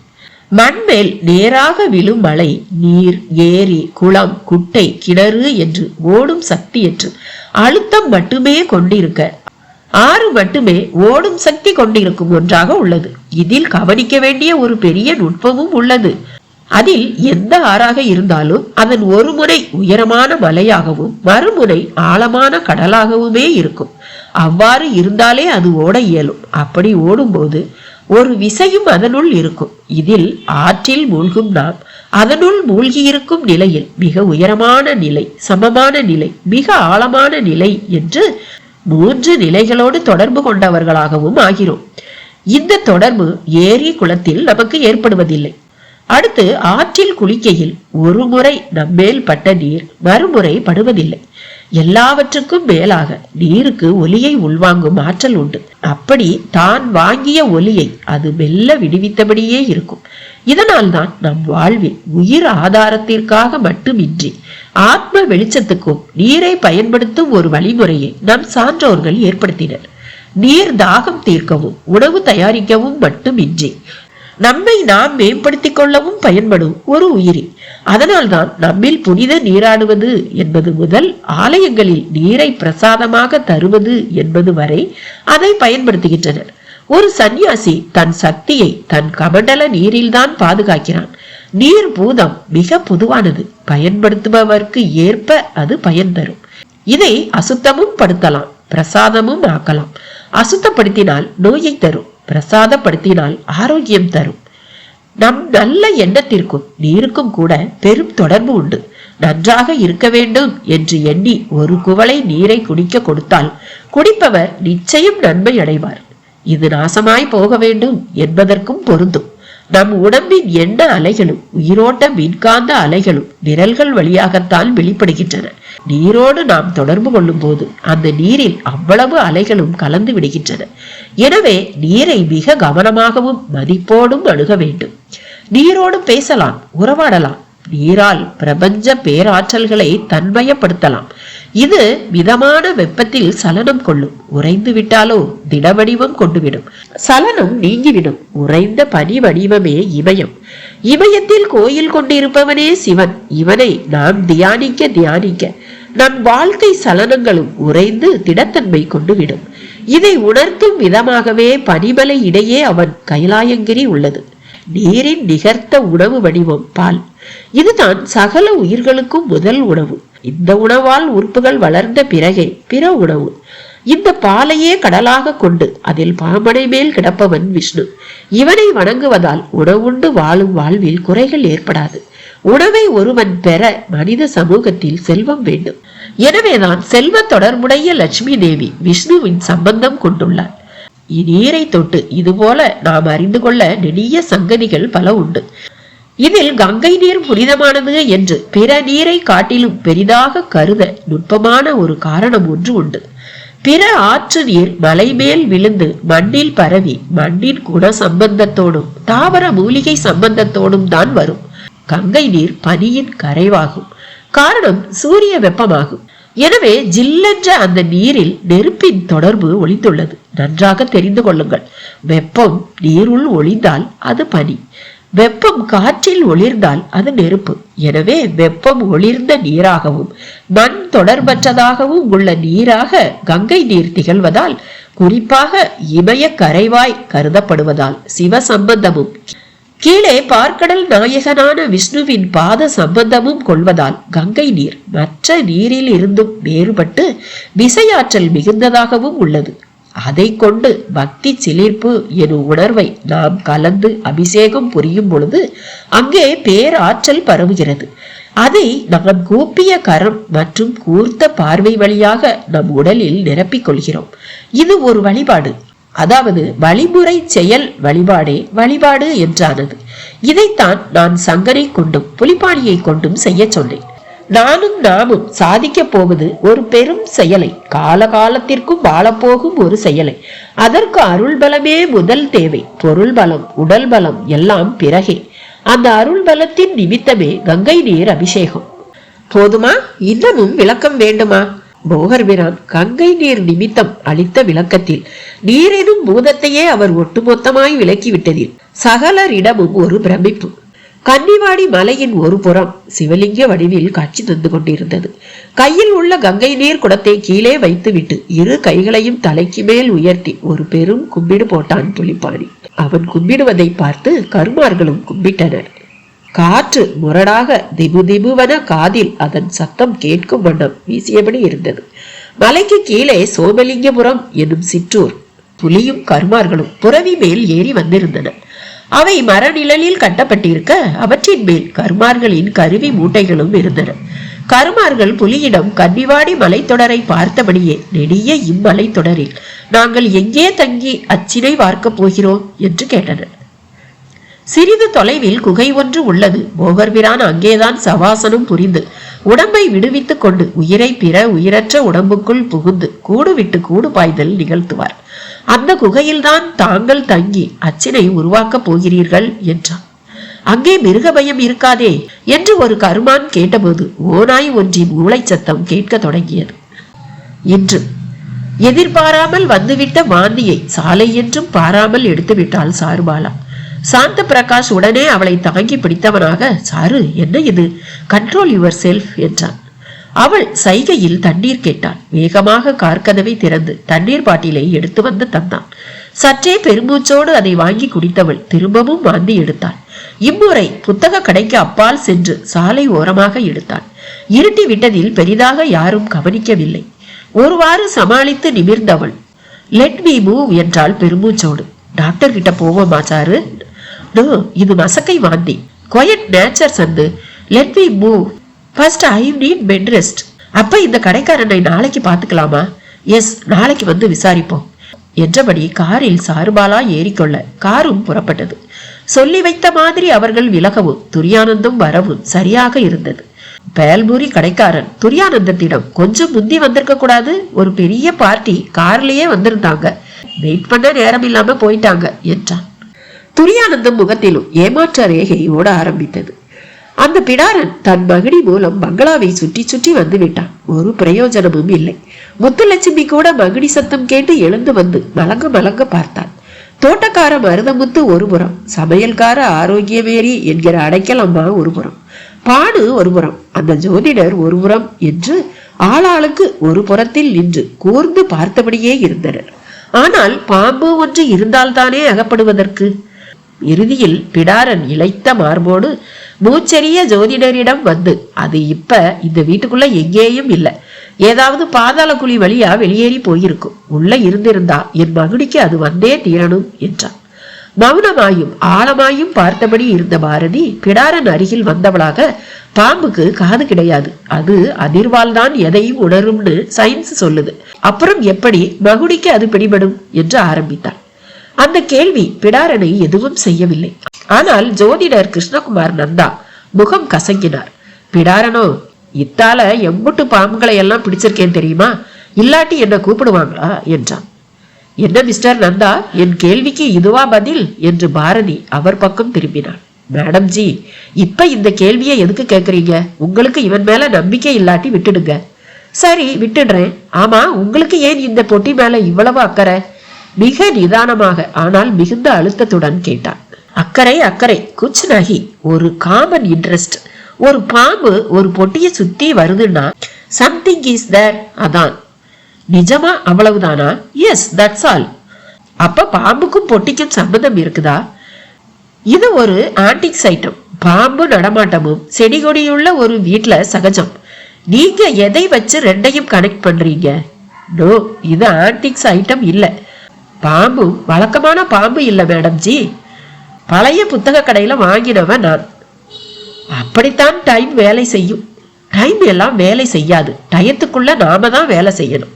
ஓகே மேடம் ஜி, நான் ஓப்பனா சேலஞ்ச் பண்றேன். இந்த பெட்டியை உடைக்க நீங்க பர்மிஷன் கொடுங்க. இதுக்குள்ள பல அபூர்வமான விஷயங்கள் இருக்குது. அதை வச்சு உங்க அப்பாவை நான் காப்பாத்தி காட்டுறேன். அது எப்படி உங்களுக்கு தெரியும்? அதுக்கு முதல்ல பதில் சொல்லுங்க. சொல்றேன், இந்த மாதிரி பெட்டி ரொம்ப அபூர்வம். இதோட லாக்கர் சிஸ்டமும் கூட ரொம்ப அபூர்வம். காத்து கூட போக முடியாதபடி இப்ப இது லாக் ஆகி இருக்கு. ஃப்ரிட்ஜ்ல ஒரு பொருளை வச்சா எப்படி கெட்டு போகாதோ அப்படி இதுக்குள்ள ஒரு குளிர்ச்சியும் பாதுகாப்பும் இருக்குது. பெரும்பாலும் இதை சித்தர்கள் தான் வச்சிருந்தாங்க. நான் சித்தர் புத்தகம் படிச்சுதான் ஜோசியனானே, அதனால எனக்கு இத பத்தி நல்லா தெரியும். இது ஒரு சித்தன் பெட்டி. சித்தன் பெட்டியில தங்கம் வைரம் எல்லாம் இருக்காது. நிச்சயமா மருந்து, குளிகை, ரசமணி, அப்புறம் இந்த மாதிரி பெட்டிங்கிறதால ரசவாத தைலம், மருத்துவ ஏடுகள் இருக்கும். வற்றாத விபூதி வாசனை அடிக்கிறதால நான் சொல்றது நிச்சயம். என்றார் ஜோசியர். சரி, இதை திறக்கிற வழி இப்ப எங்களுக்கு தெரியும். இந்த பெட்டியோட பேர்ல தான் அந்த வழிமுறை ஒளிஞ்சிருக்கு. ஆகையால இதை உடைக்காமலே திறக்கிறது தான் எங்க நோக்கம். அப்படி திறந்து பார்த்துட்டு நான் நீங்க சொன்னது சரியா தப்பான்னு உங்களுக்கு சொல்றேன். இப்ப நீங்க கிளம்புங்க. பாரதி மிக நேராக சுற்றி வளைக்காமல் பேசிய பேச்சு ஜோதிடர் கிருஷ்ணகுமார் நந்தாவை லேசாக அதிர்ச்சிக்கு ஆளாக்கியது. சற்றே திணறலுடன் பார்த்தார். புருவத்தில் வளைந்திருந்த அரிவாள் முடி இப்படியும் அப்படியும் ஆடியது. பானு மௌனமாக பார்த்தபடியே இருந்தாள். பலத்த இருக்கும் அவளிடம். ஆனால் ஜோதிடர் நந்தாவிடம் அசைவே இல்லை. என்ன ஜோசியர, நான் சொன்னது உங்க காதுல விழலையா? நல்லா விழுந்துச்சு மேடம்ஜி. இதை எப்படி திறக்க முடியும்னு நம்புறீங்க? நீங்க எதுக்கு இப்ப அதை கேக்குறீங்க? இல்ல, உங்களால முடியும்னா இப்பவே திறக்கலாமே.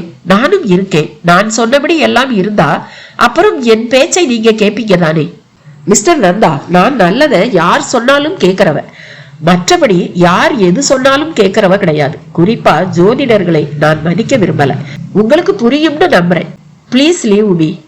சற்று கடுமையான குரலில் பாரதி சொன்ன விதம் கிருஷ்ணகுமார் நந்தாவை சற்று ஸ்தம்பிக்கவே வைத்தது.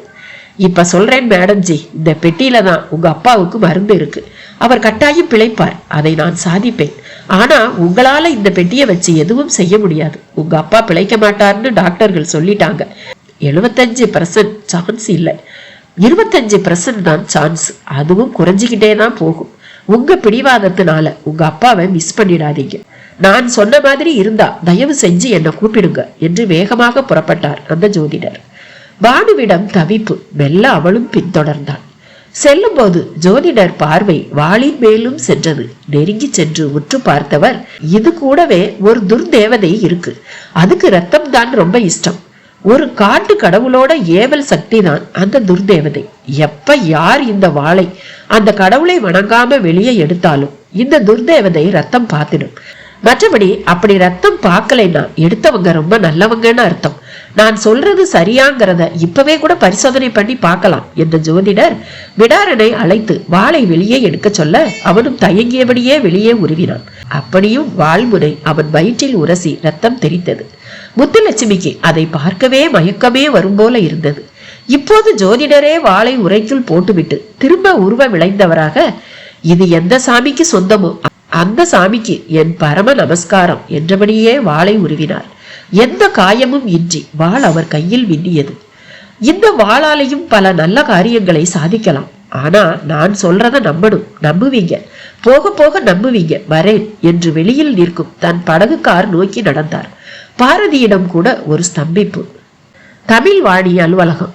மணி 7 கடந்துவிட்ட நிலையில் ஆசிரியர் ஜெயராமன் புறப்பட முனைந்த போது கைபேசி வழியே அவரின் காதில் பாரதியின் குரல். அடடே பாரதியா, உன் காலுக்காக தான் பாரதி காத்துக்கிட்டு இருந்தேன். என்னாச்சு? உன் அப்பா உடம்பு திரும்ப சீரியஸ்னு நீ பழனி போயிட்டேன்னு கேள்விப்பட்டேன். ரைட்டர் அரவிந்தன் கூட உன் கூட வந்து உதவி செஞ்சிட்டு இருக்காராமே, இஸ் இட்? சார், நான் இப்ப என் பங்களாவில் இருந்துதான் பேசுறேன்.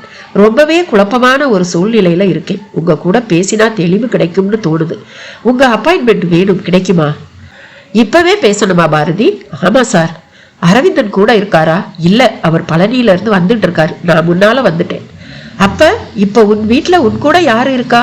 என் பாட்டி, நான், வேலைக்காரங்க, அப்புறம் மிஸ்டிக்கலா ஒரு பொட்டி, ஒரு வாள், எப்ப வேணா வரலாம்ங்கிற நிலையில ஒரு பாம்பு. வாட்? பொட்டி, வாள், பாம்பா? ஆமாம் சார். ஆமாம் சார், ஆன்டிக்ஸ்னு வாங்கின ஐட்டம் மிஸ்டிக்கா மாறிடுச்சு. என்னை சுத்தி பெருசா ஒரு சதி நடக்கிற மாதிரி எனக்கு தோணுது சார். பாரதி படபடத்தாள். அன்று அந்த ஊளை சத்தம் கருமார்கள் இருவரையும் சற்று திடுக்கிட வைத்தது. ஊளை சத்தத்தின் தொடர்ச்சியில் யானை ஒன்று பிளிரும் சத்தமும் கேட்க தொடங்கியது. புலிப்பாணி கருமார்களை பார்த்தான். பயப்படாதீங்க, இது மிருகங்கள் உளவிடும் வனப்பகுதி தான். ஆனாலும் போகர் பிரானின் குகைக்குள் யாதொரு மிருகமும் நுழையாது. வாசக்கட்டு போடப்பட்ட வாசலை உடையது அந்த குகை. நாகதானி வேர் மற்றும் சிரியா நங்கை செடியின் சாறு தெளிக்கப்பட்டு ஊர்ந்து வரும் வகையைச் சேர்ந்த பாம்பு, பல்லி முதல் அரணை உடும்பு வரை எதுவும் உள்ளே நுழையாதபடி அங்கே போகர் பிரான் தடைகளை உருவாக்கி இருக்கிறார் என்று அவர்களுக்கு தைரியம் அளித்தார்.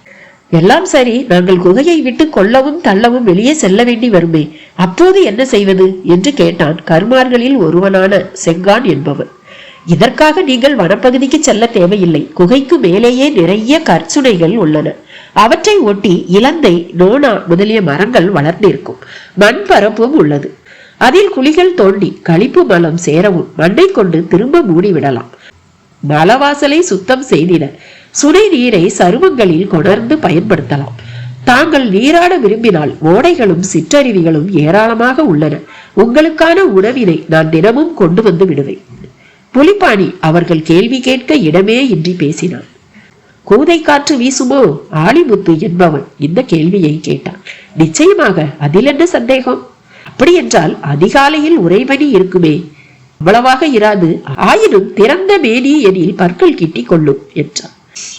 அதன் காரணமாய் நாங்கள் குகைக்குள் கனப்பு போட்டுக் கொள்ளட்டுமா? தாராளமாக. மூவரும் நடந்தபடியே குகையை நோக்கி செல்லும் ஒற்றையடி பாதையில் நடந்தனர். இரு மருங்கிலும் ஏராளமான மலை தாவரங்கள், குறிப்பாய் அவுரி, கற்றாழை, அந்தி மந்தாரை அதிகம் கண்ணில் பட்டன. நெடுந்தூரம் செல்ல வேண்டி வருமோ? இல்லை இல்லை, அதோ தெரிகிறது பாருங்கள் குகை. அது சரி, தாங்கள் இந்த நீர்க்குடத்தை கீழே வைக்க கூடாதா? சுமந்தபடியே இருக்கிறீர்களே. புனித நீர் இது. லிங்காபிஷேகம் காணப்போகிறது. இதை சுமப்பது பாக்கியம். நாங்கள் வந்து வணங்கலாம் அல்லவா? இது என்ன கேள்வி? தங்கள் செயல்பாடு சிறப்பதற்கே இந்த அபிஷேகம். மேலாக சமீபமாய் பெரிய அளவில் மழை இல்லை. எப்போதெல்லாம் மழை பொய்க்கிறதோ அப்போதெல்லாம் எங்கள் போகர்பிரான் இதுபோல் அபிஷேகம் புரிவார். உடனே மழையும் வந்துவிடும். ஆச்சரியமாக உள்ளதே. லிங்காபிஷேகத்திற்கும் மழைக்கும் என்ன தொடர்பு? நாங்களும் இக்கேள்வியை கேட்டுள்ளோம். அதற்கு போகர்பிரான் அளித்த பதிலையே நான் இப்போது கூறுகிறேன். உங்களால் புரிந்து கொள்ள முடிந்தால் புரிந்து கொள்ளுங்கள். விண்வெளி எங்கும் காற்றின் அழுத்தத்திற்கும் ஈர்ப்பு விசைக்கும் நடுவில் நம் எண்ண அலைகள் மற்றும் பலவித ஒளி அலைகளும் உள்ளனமாம். இந்த அலை வரிசையில் தான் மழைக்கான தூண்டுதலும் உள்ளது. மழை மேகங்களை கவர்ந்து இழுப்பதுடன் காற்றோடு கூடி அளவாகவோ இல்லை குறைவாகவோ மிதமாகவோ மழை பொழிவை தருவது இந்த அலைவரிசைதான். இறை அபிஷேகங்களின் போது மந்திர ஒலியாலும் பல்லோரது பக்தி பரவசத்தாலும் உருவாகும் அலைவரிசை காற்றில் கூடி கலந்து மேகங்கள் மேல் மோதி விரைவாகவும் சீராகவும் கரைய வைக்கிறதாம். நம் மன உணர்வுகளுக்கு அப்படி ஒரு சக்தியா என்று கேட்டான் ஒருவன்.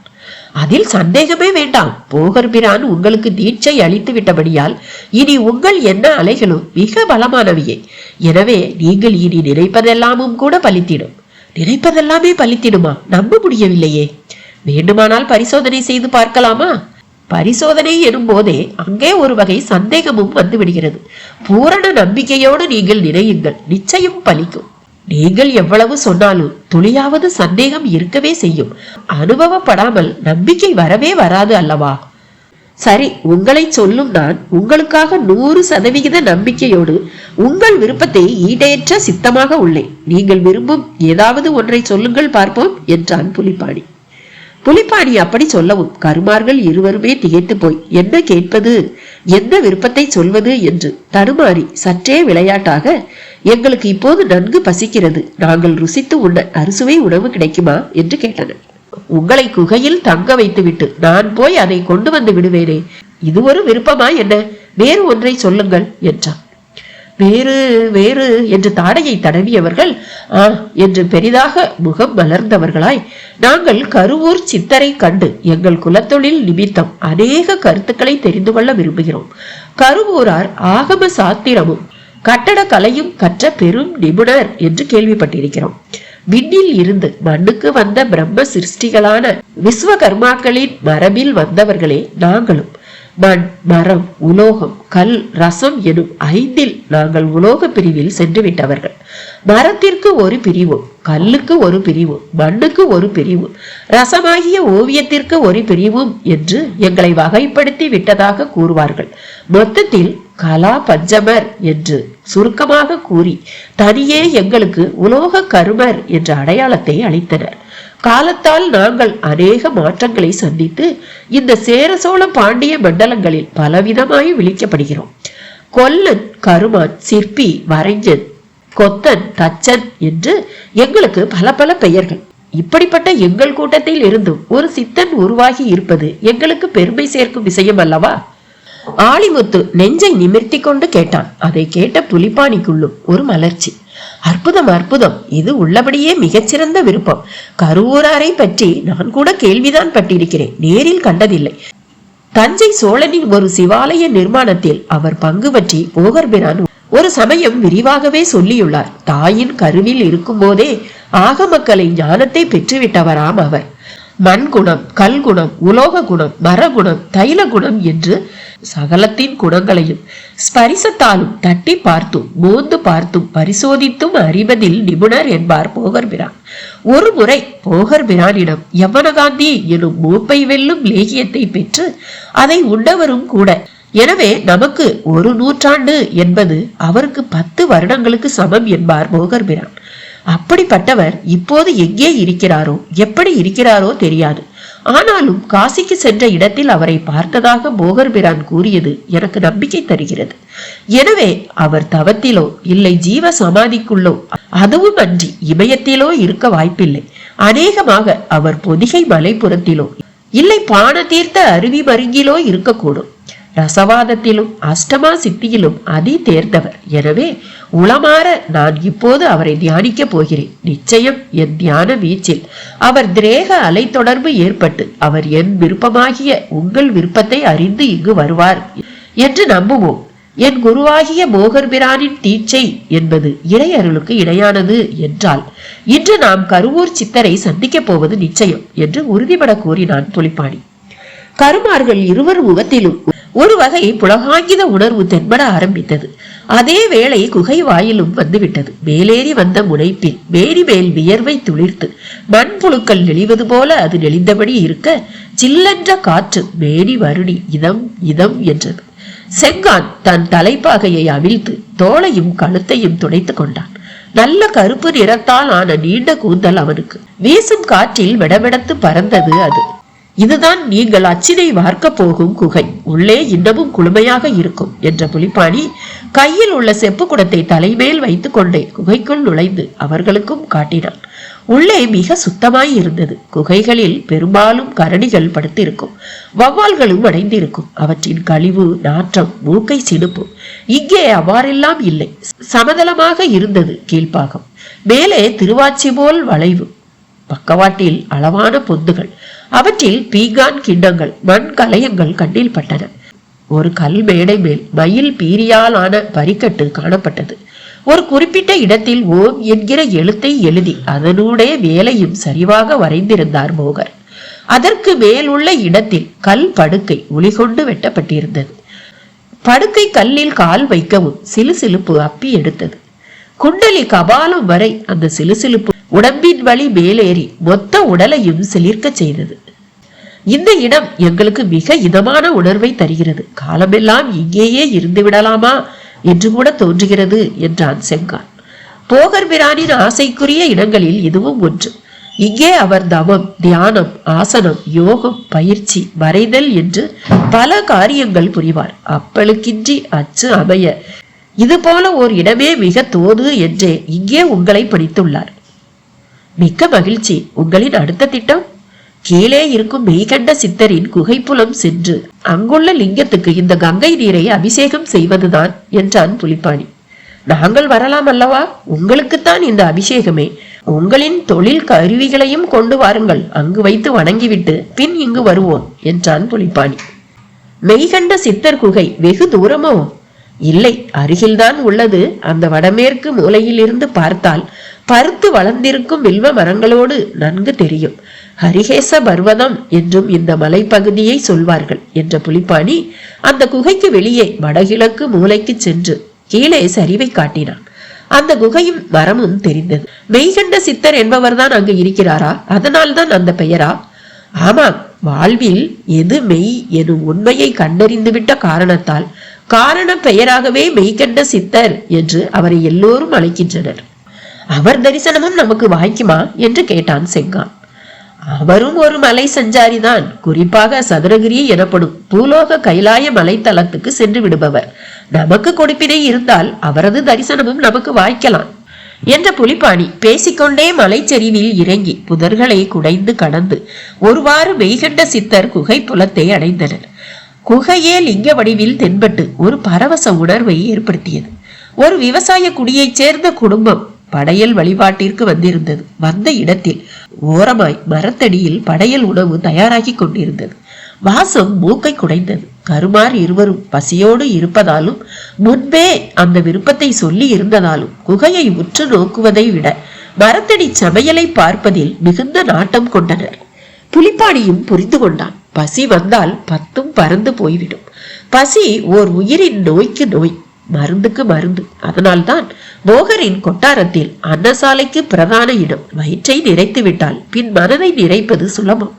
தானங்களிலும் தலை சிறந்த தானம் அன்னதானமே. இதை புலிப்பாணி போகர் வழியாக நன்கு உணர்ந்திருந்தபடியால் கருமார்களிடம், கவலைப்படாதீர்கள், வழிபாட்டை முடித்து விடுகிறேன், பிறகு நாமும் உண்ணச் செல்லலாம் என்று கங்கை நீரோடு பூஜிக்க தொடங்கியவன் நீர் எடுத்து நெற்றியில் பூசிக்கொண்டு சமணமிட்டு அமர்ந்து முத்திரை போட்டு சடங்குகள் புரிந்து பின் மெல்ல எழுந்து ஈசனுக்கான நாமாவளிகளை சொல்லிக்கொண்டே சென்று வில்வ மரத்தின் இலைகளை பறித்து வந்து லிங்கத்துக்கு அர்ச்சனை புரியும் முன் கங்கை நீரை லிங்கம் மேல் சொரிய விட்டான். பின் வில்வ இலைகளை தூவி அர்ச்சித்தான். இறுதியாக நெய்தீப விளக்கை காட்டினான். வழிபாட்டில் இறைவன் முன் காட்டப்படும் தீபத்தை காண்பதும் அப்போது பிரார்த்திப்பதும் தான் சிறப்பு. இந்த வேளை கண்களை மூடிக்கொள்ளக் கூடாது என்று விளக்கம் அளித்தான். இறுதியாக மூவரும் வலம் வந்தனர். அப்போது அந்த விவசாய குடும்பத்தை சேர்ந்த முதியவர் அவர்கள் மூவரையும் நெருங்கி, மாறே, வயல்ல நல்ல வெள்ளாமை கண்டதால இந்த ஆகாசம் பார்த்த லிங்கத்துக்கு படையல் பூசை வச்சோம். அப்படியே பொங்கி சாப்பிடுறது எங்க வழக்கம். அப்ப சிவனடியார்களுக்குத்தான் முதல் இடம். இப்ப யாரும் காணோமேன்னு கலங்கி நின்னேன். அந்த ஈஸ்வரன் உங்களை அனுப்பி வச்சுட்டான். எங்க பூசை விருந்தை ஏத்துக்கிட்டு எங்க உச்சி தீண்டணும், ஆசீர்வதிக்கணும் என்றார். கருமார்கள் இருவரிடமும் பிரமிப்பு. சற்று முன் மனதில் தோன்றிய ஒரு விருப்பம் இதோ நிறைவேற போகிறது. அப்படியானால் கருவூராரையும் சந்திப்பது சாத்தியம்தானோ? அவர்கள் இருவருக்குள்ளும் பிரமிப்பும் திகைப்புமாக கேள்வி. இன்று எப்போதும் பெரிதாய் படபடப்பவள் இல்லை இந்த பாரதி. ஜெயராமனை பாரதி மிகவே யோசிக்கவும் வைத்து விட்டான். சார், எஸ் பாரதி, என்ன சார் மௌனமாயிட்டீங்க? ஒண்ணுமில்ல, நீ சதி நடக்கிறதா சொன்னதை எப்படி எடுத்துக்கிறதுன்னு எனக்கு தெரியல. ஆமா, நீ எப்ப பழனியில இருந்து வந்த? இப்பதான் 1 hour ஆகுது சார். சரி, முதல்ல நல்லா வெந்நீர்ல குளி, கொஞ்சம் ஃப்ரெஷ் பண்ணிக்கோ, நான் நேர்ல வரேன். சார், நிஜமாவா சொல்றீங்க? முதல்ல ஏதாவது ஒரு காபி ஷாப்ல சந்திக்கலாம்னு தான் நினைச்சேன். அந்த பெட்டி அப்புறம் வாள் இதை பார்க்கணும்னா உன் வீட்டுக்கு வந்தாதானே பார்க்க முடியும். நிச்சயமா நீங்க என் வீட்டுக்கு வர்றது எனக்கும் பெருமை சார். நீ டூ மச்சா ஃபீல் பண்ற. இப்ப மணி 7:15. நான் 8 மணி டின்னரை முடிச்சுட்டு 8:30க்கு உன் வீட்டுல இருக்கேன். ரைட்? டின்னரை என் வீட்டுல வச்சுக்கலாமே சார். இன்னைக்கு வேண்டாம், ஒரு நல்ல காஃபி கொடு போதும். அப்புறம் நீ கேட்க நினைக்கிற கேள்விகளை கிறிஸ்பா தயார் பண்ணிக்கோ. பாய். நான் இந்த ஆவி ஆத்மாவை எல்லாம் நம்புற ஒருத்தன் தான். ஆனா அதுக்காக அது இப்படி ஆஸ்பத்திரிக்கெல்லாம் வந்து மிரட்டும்ங்கிறத என்னால நம்ப முடியல. அழகாய் கட் செய்தார் ஜெயராமன். வெளியே வரவும் போர்டிகோவில் கார் தயாராக நின்று கொண்டிருந்தது. Printing section senior operator Bhakthavatsalam night duty நிமித்தம் உள்ளே நுழைந்து கொண்டிருந்தார். சபரிமலைக்கு மாலை போட்டிருப்பது தோற்றத்தில் தெரிந்தது. நமஸ்காரம் சார். என்ன பக்தவச்சலம், நைட் ஷிப்டா? ஆமா சார். மலைக்கு எப்போ? அடுத்த வாரம் சார். ரொம்ப வருஷமா போறீங்கல்ல? ஆமா சார், இது 30வது மாலை. குட். சொன்னபடி காரில் ஏறவும் அந்த 30 வருஷ பக்தியின் ஈடுபாடு ஜெயராமனுக்குள் பலவித எண்ணங்களை உருவாக்க தொடங்கியது. பக்தவச்சலத்தை 20 வருடங்களாக தெரியும். ஒரே சீரான வாழ்க்கை. ஜெயராமன் வரையிலும் கூட அப்படித்தான். ஐயப்பனை நம்புவதால் ஒரு சிறப்பென்றோ, ஐயப்பனையே சிந்திக்காததால் ஒரு குறை என்றோ நினைக்க எதுவுமே இல்லை. அப்படியானால் இதெல்லாம் பழக்க வழக்கம் சார்ந்த ஒன்றுதானா? அதற்கு மேல் என்றால் அது என்னவாய் இருக்கும்? சென்னையின் திணறலான டிராபிக்கில் ஊர்வலம் போவது போல அவர் கார் சென்றிட அவருக்குள் அன்றைய பத்திரிகை தேவைகளை கடந்த ஒரு மாறுபட்ட சிந்தனை. ஹாஸ்பிட்டல். பானுவோடு திரும்ப வந்த கிருஷ்ணகுமார் நந்தா கணேசபாண்டி வரையில் ஆச்சரியமளித்தார். சாரோட நிலை இப்ப எப்படி இருக்கு பாண்டி? அப்படியேதான் இருக்கு ஜோசியர. ஏதோ ஒரு ஊசி மருந்து சிங்கப்பூர்ல இருந்து வரணுமா, அதை வர வைக்க பாடாய் பட்டுக்கிட்டு இருக்காங்க என்ற பாண்டி அடுத்து பானுவிடம் தான் ஊன்றினார். என்னப்பா பொசுக்கு பொசுக்குன்னு காணாம போயிடுற? ஒத்த ஆளா நான் இங்க எவ்வளவு பேரை சமாளிக்கிறது? அண்ணே, மணி இப்ப 8 போகுது. காலையில 9 மணிக்கு வந்தேன். நானும் ஒன்னும் சும்மா இல்லைண்ணே. உடனே இந்த 8 மணி நேர வேலையை எல்லாம் ஞாபகப்படுத்தாதே பானு. உன்னை வேலைக்கு எடுக்கும் போதே ஐயா என்ன சொன்னாருன்னு ஞாபகம் இருக்குல்ல? இப்ப நான் என்ன செய்யணும் அதை சொல்லுங்க. இப்ப வீட்டுக்கு புறப்படு, நாளையில இருந்து கொஞ்சம் இங்கேயே இரு. ஆமா, பாரதி பாப்பா வந்துடுச்சா? வந்துட்டாங்க அண்ணே. அவங்க வீட்டுல அந்த பெட்டியோட ஒரே ரகளை, பாம்பு வேற பாடாய் படுத்துடுச்சு. எல்லாம் ஒரே கண்கட்டா இருக்கு. நான் சொல்றத கேட்கத்தான் ஆள் இல்லை. ஆனா ஜோசியர் எல்லாம் நல்லதுக்குத்தான்னு சொல்றார். பாரதி மேடமோ இடத்த காலி பண்ணுங்கன்னு கராரா சொல்லிட்டாங்க. பாரதி தங்கமான பொண்ணு. ஆனா இந்த மாதிரி விஷயங்கள்ல அனுபவம் இல்லாததால நம்ப வேண்டியதை நம்ப மாட்டேங்குது. நான் கூட கொஞ்சம் மேட மாதிரி தானே. ஆனா எப்ப அந்த குமாரசாமி ஆவிய பார்த்தேனோ அப்ப இருந்தே நான் மாறிட்டேன். இப்ப கூட பயத்தோட தான் வந்திருக்கேன். ஜோசியர் மந்திரிச்சு கயிறு ஒண்ண கொடுத்து கட்டிக்க சொன்னார். பார்க்க. அவள் தன் வலக்கையை காட்டினாள். அதில் ஒரு கருப்பு கயிறு. அப்போது சூழலில் ஒரு அதீத பரபரப்பு. திபு திபுவென்று சிலர் ஓடினர். போலீஸ்காரர்கள் சிலர் ஓரமாய் ஒதுங்கி கைபேசியில் பரபரப்பாக பேச தொடங்கினர். கடந்து போன ஒரு நர்ஸை நிறுத்தி கணேசபாண்டியன் கேட்க தொடங்கினார். என்னம்மா விஷயம்? ஏன் எல்லோரும் ஓடுறாங்க? அந்த சப் இன்ஸ்பெக்டர் இறந்துட்டாரு. யாருமா? ஆக்சிடென்ட் ஆனவரா? ஆமா. நல்லா தானே ரெக்கவர் ஆகிட்டு இருந்தாரு. Sudden attack. சாகும்போது குமாரசாமின்னு ஏதோ சொல்ல வந்திருக்காரு. ஆனா அதுக்குள்ள உயிர் போயிடுச்சு. நர்ஸ் பீதியை கிளப்பி விட்டு விலகி கொள்ள குமாரசாமி விஷயம் பற்றி கொள்ள ஆரம்பித்தது. கணேசபாண்டிக்குள்ளேயும் உதறல். அந்த சப் இன்ஸ்பெக்டர் எம்பியான ராஜா மகேந்திரனுக்கு உதவி செய்த நபர். குமாரசாமியை ஓவராக மிரட்டியவரும் கூட. அவருக்கே இந்த கதி என்றால் ரவுடி வேங்கையனையும் எம்பியையும் அந்த குமாரசாமி ஆவி சும்மா விடுமா என்ன?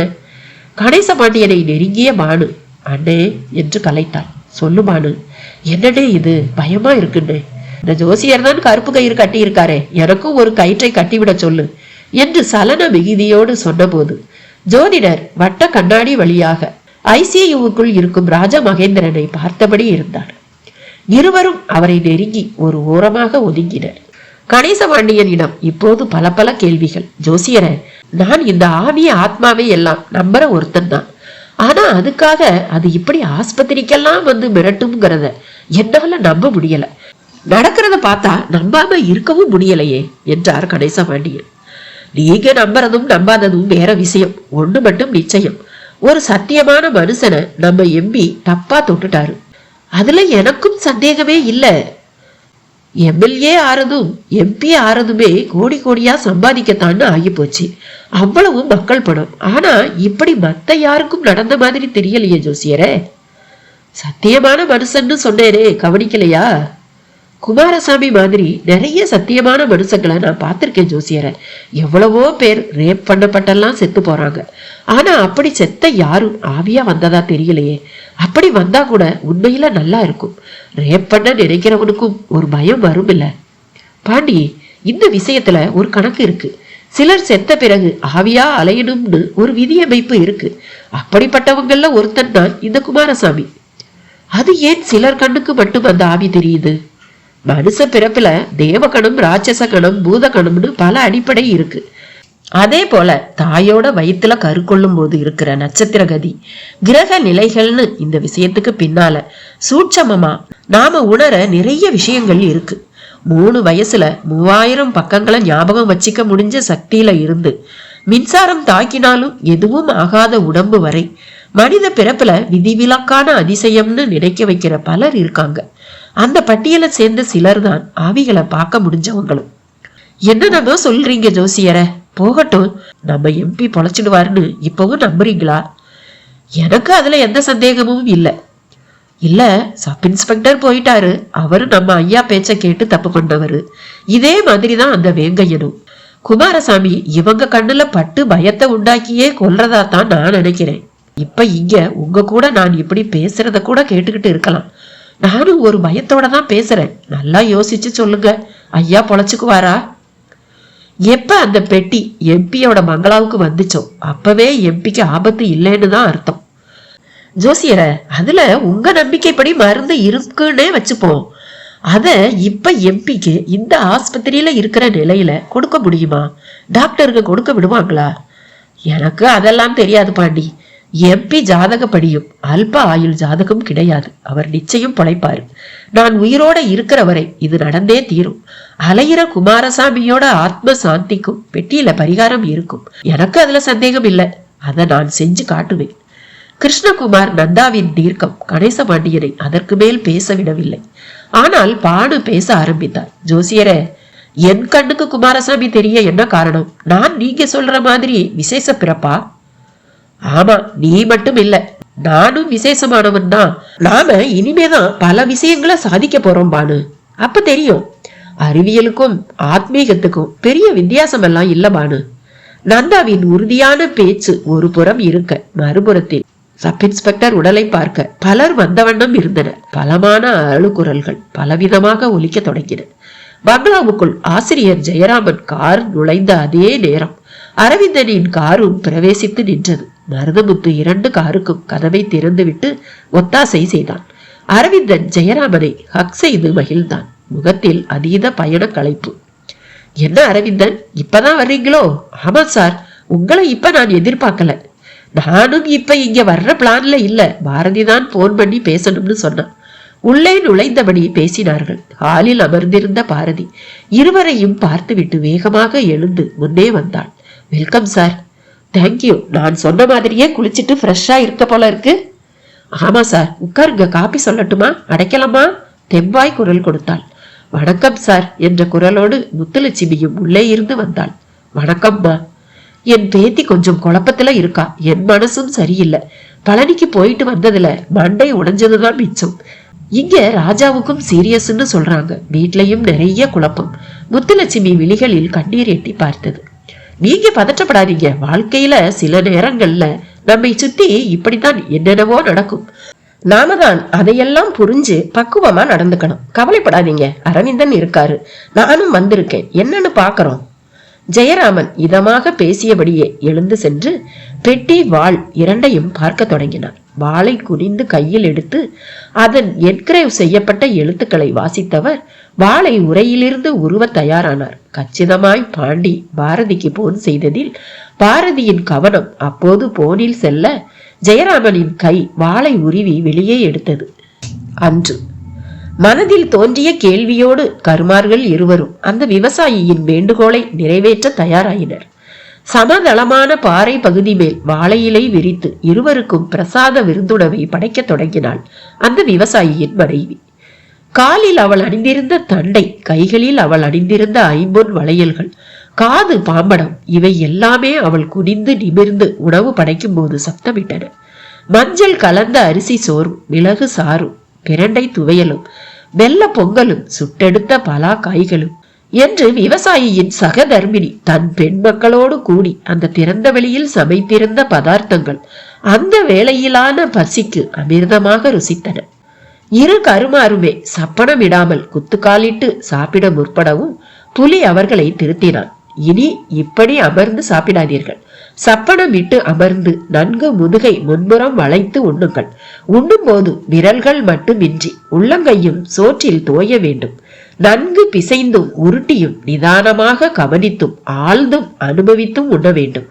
அப்படி உண்ணும் உணவே உடம்பில் ஒட்டும் என்று போகர்பிரான் அவனுக்கு சொன்னதை அவர்களுக்கு அவன் சொல்லிட அந்த விவசாயியும் அதை கேட்டு, மாறே, நானும் ஒத்தக்கால் மடக்கி கொக்காட்டம் குந்தித்தான் திம்பேன், இனி சப்பனம் போட்டு சாப்பிடுதேன் என்றான். சாப்பிட்டு முடிக்கவும் செம்பில் நீர் கொண்டு வந்து தந்து ஒத்தாசித்தனர் விவசாயியின் மக்கள்.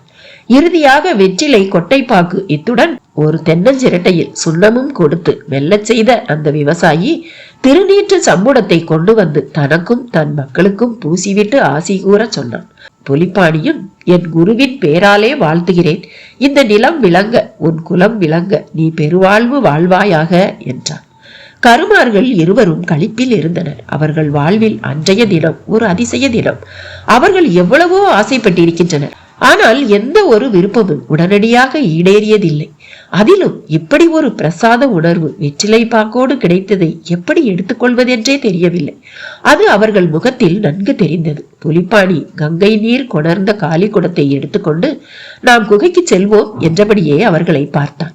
தாராளமாக செல்வோம், உன்னை நாங்கள் பெயர் சொல்லி அழைக்கலாம் தானே? செங்கான் கேட்டான். இது என்ன கேள்வி? அழைக்கத்தானே பெயர் உள்ளது என்றான் புலிப்பாணி. உண்மைதான், ஆனால் நாங்கள் உன் முன்னால் எங்களை தாழ்வாக உணர்கிறோமே என்றான் ஆலிமுத்து. தவறான சிந்தனை. எங்கள் குருவின் பிரதான கருத்தே எவரும் பெரியவரும் இல்லை, எவரும் சிறியவரும் இல்லை என்பதுதான். எனவே எக்காரணம் கொண்டும் உங்களை எவர் முன்னாலும் நீங்களே தாழ்த்தி கொள்ளாதீர்கள். அது எப்படி? உன் எண்ணத்தின் வலிமையை இதோ இப்போது நாங்கள் பார்த்து விட்டோம். அறுசுவை உணவுக்கு ஆசைப்பட்டோம், அது இந்த கோவில் வெளியில் கிடைத்தது. பெரும் அதிசயம். உன்னால் எப்படி அவ்வளவு திடமாக நினைக்க முடிந்தது? ஒரே காரணம்தான். அந்த காரணம் என் குரு போகர் பிரான் தான் என்றான் புலிப்பாணி. நீ கொடுத்து வைத்தவன். எங்களுக்கு இப்படி ஒரு குரு வாய்க்கவில்லையே என்றான் செங்கான். இதுவரை வாய்க்காவிட்டால் என்ன? இனி அவரை நீங்கள் உங்கள் குருவாக ஏற்றுக்கொள்ளுங்கள். நாங்கள் ஏற்பது இருக்கட்டும், அவர் ஏற்பாரா என்றான் செங்கான். அதில் உங்களுக்கு துணியளவு சந்தேகமும் வேண்டாம். அவர் விருப்பத்திற்கேற்ப தண்டமாணி தெய்வத்தின் அச்சினை செய்ய தாங்கள் வந்திருப்பதே ஒரு பாக்கியமான விஷயம்தான். என் குரு காலகாலத்திற்குமான இல்லை இல்லை யுக யுகத்திற்குமான ஒரு சாதனை புரியவிருக்கிறார். அந்த சாதனைக்கு பின் எனக்கு ஒரு சிறு பங்கு இருப்பது போல உங்களுக்கும் ஒரு பங்கு இருக்கத்தான் போகிறது. எனவே உற்சாகமாய் இருங்கள். உங்கள் கரங்களே தண்டவாணி தெய்வத்தை வார்க்கப் போகின்றன என்றான் புலிப்பாணி. நாங்கள் அநேக படைக்கருவிகளை செய்திருக்கிறோம், ரத சக்கரங்களை செய்திருக்கிறோம், பல்லக்கு, தேர், சப்பரம் என்று எங்கள் கரங்கள் எவ்வளவோ செய்துள்ளன. ஆயினும் இந்த தண்டவாணி பெருமானுக்கான அச்சை நாங்கள் செய்ய போவதை எண்ணும் போது எங்களுக்கு ஒரு பெரும் பரவசமான உணர்வும் சிலிர்ப்பும் தருகிறது. உண்மைதான், நீங்கள் அச்சினை வார்க்கப் போவதை நானும் காண விரும்புகிறேன். அது ஒரு பெரும் அறிவாற்றல் இல்லையா என்றான் புலிப்பாணி. பரம்பரை பரம்பரையாக வருகின்ற ஆற்றல் இது. பிரம்மதேவனையும் வாணியையும் வணங்கிவிட்டு எங்கள் குலகுருவான விஸ்வகர்மாவிற்கும் நாய பிரஜாபதிக்கும் வந்தனம் செய்துவிட்டு சுண்ணாம்பு கலவை, தேன் மெழுகு, விளாம்பழச்சாறு, நாக்கல் கலவை என்று பொருட்களை அளவாக சேர்த்து வடிவத்தை முதலில் குலைத்து செய்வோம். இதில் நாங்கள் செய்யும் வடிவமே மூல வடிவம். இந்த வடிவமானது உலோக குழம்பை உருக்கி வார்த்திடும் போது கரைந்து வெளியேறி உலோக குழம்பு உள்தங்கி உருவம் உருவாகிவிடும் என்றான் செங்கான். அற்புதம்! போகர் பிரான் உலோக கரைசலுக்கு பதிலாக நவ பாசானத்தை பயன்படுத்த இருக்கிறார். பாசான குழம்பு வெப்பமாக இருக்குமா என்று தெரியாது. உலோக வார்ப்புக்கு உங்கள் அச்சு இசைந்து கொடுக்கும், பாசான வார்ப்புக்கு இசைந்து கொடுக்குமா என்று கேட்டான் புலிப்பாணி. நல்ல கேள்வி. போகர் பிரானிடம் பேசிவிட்டு இது குறித்து நாங்கள் திட்டமிடுவோம். எதுவாயினும் தண்டவாணி தெய்வம் உருக்கொள்ள எப்படி செயல்பட வேண்டுமோ அப்படி செயல்படுவோம். பேசியபடியே நடந்து குகை வாயிலை அடைந்த போது அவர்களுக்கு ஓர் ஆச்சரியம் காத்திருந்தது. உள்ளே ஒருவர் பத்மாசனத்தில் அமர்ந்த நிலையில் தியானத்தில் இருந்தார். கோபி முடித்த சிகை, நெற்றியில் விபூதி பந்தல், கழுத்தில் கணக்கில்லாத ருத்ராட்சங்கள் கொண்ட மாலைகள், அதில் சிவ சம்பூடம், கையில் 3க்கு மேலும் ருத்ராட்ச வளையும், காதில் பச்சை மரகதக்கல், மின்னிடும் கடுக்கன், இடையில் கச்சத்துவர் ஆடை, கை விரல்களிலும் மோதிரங்கள், அவற்றில் பவளமும் கோமேதகமும் பளிச்சென்று தெரிந்தன. அருகில் தண்ட கமண்டலம், ஏட்டுக்கட்டுகள். யார் இவர்? மூவரும் வினாவோடு ஊன்றவும் மெல்ல கண் மலர்ந்தார். அவர் அப்படியே ஒரு பார்வை பார்த்தவர் லேசாக புன்னகைத்தார். பின் இதழ் மலர தொடங்கினார். என்ன புலிப்பாணி, உன் இதய குகைக்குள் வைத்து என்னை காண விரும்பி தியானித்து விட்டு இப்போது நான் வரவும் திருதிருவென்று விழிக்கிறாய், என்னை தெரியவில்லையா என்று கேட்டார். அவர் கேட்ட மறு வினாடியே, கருவூராரோ, கருவூராரே தாங்களா? சரணம் சரணம் சரணம் என்று கீழே விழுந்து வணங்கி படபடத்தான் புலிப்பாணி. கருமார்களோ விக்கித்து போய் கைகூப்பி அவனை போல் சரணம் சொல்லாமல் மௌனமாய் வணங்கி நின்றனர். பெருமானே, இவர்கள் பொருட்டே நான் உங்களை தியானித்தேன். என் விருப்பத்தை ஈடேற்றி கருணை செய்து விட்டீர்கள். உங்கள் வருகைக்கு நன்றி என்று கர்மார்களை கை காட்டினான். அவர்களும் முகம் குலைந்தனர். தங்கள் வசிப்பிடம் எதுவோ? கருவூர் தான் எஜமானரே. நான் எஜமானன் அல்ல, நமக்கெல்லாம் ஒரு எஜமானன் தான் அவன், அந்த ஈசன். என்னை குருவாய் கொள்ளுங்கள்.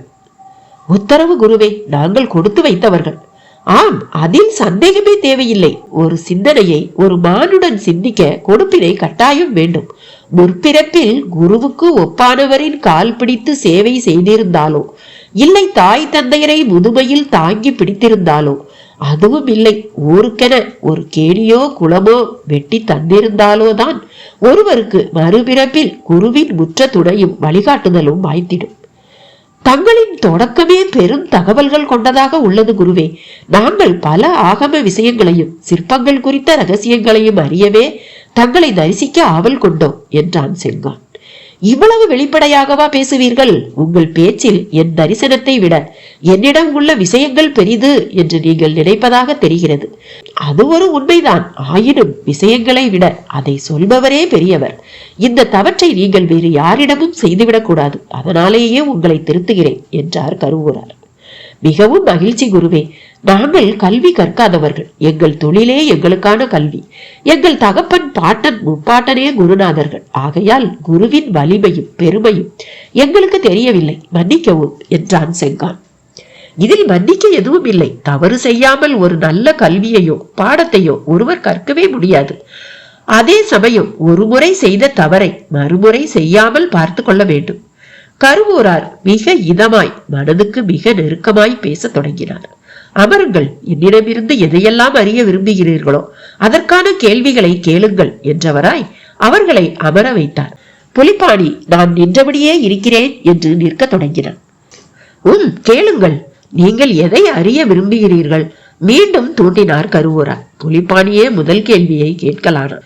பெருமானே, நீங்கள் கருவூர் பசுபதீஸ்வரர் சந்நிதியிலேயே இந்த தூல உடலோடு இறைவனுடன் கலந்து விட்டதாக எல்லோரும் கூற கேட்டோம்.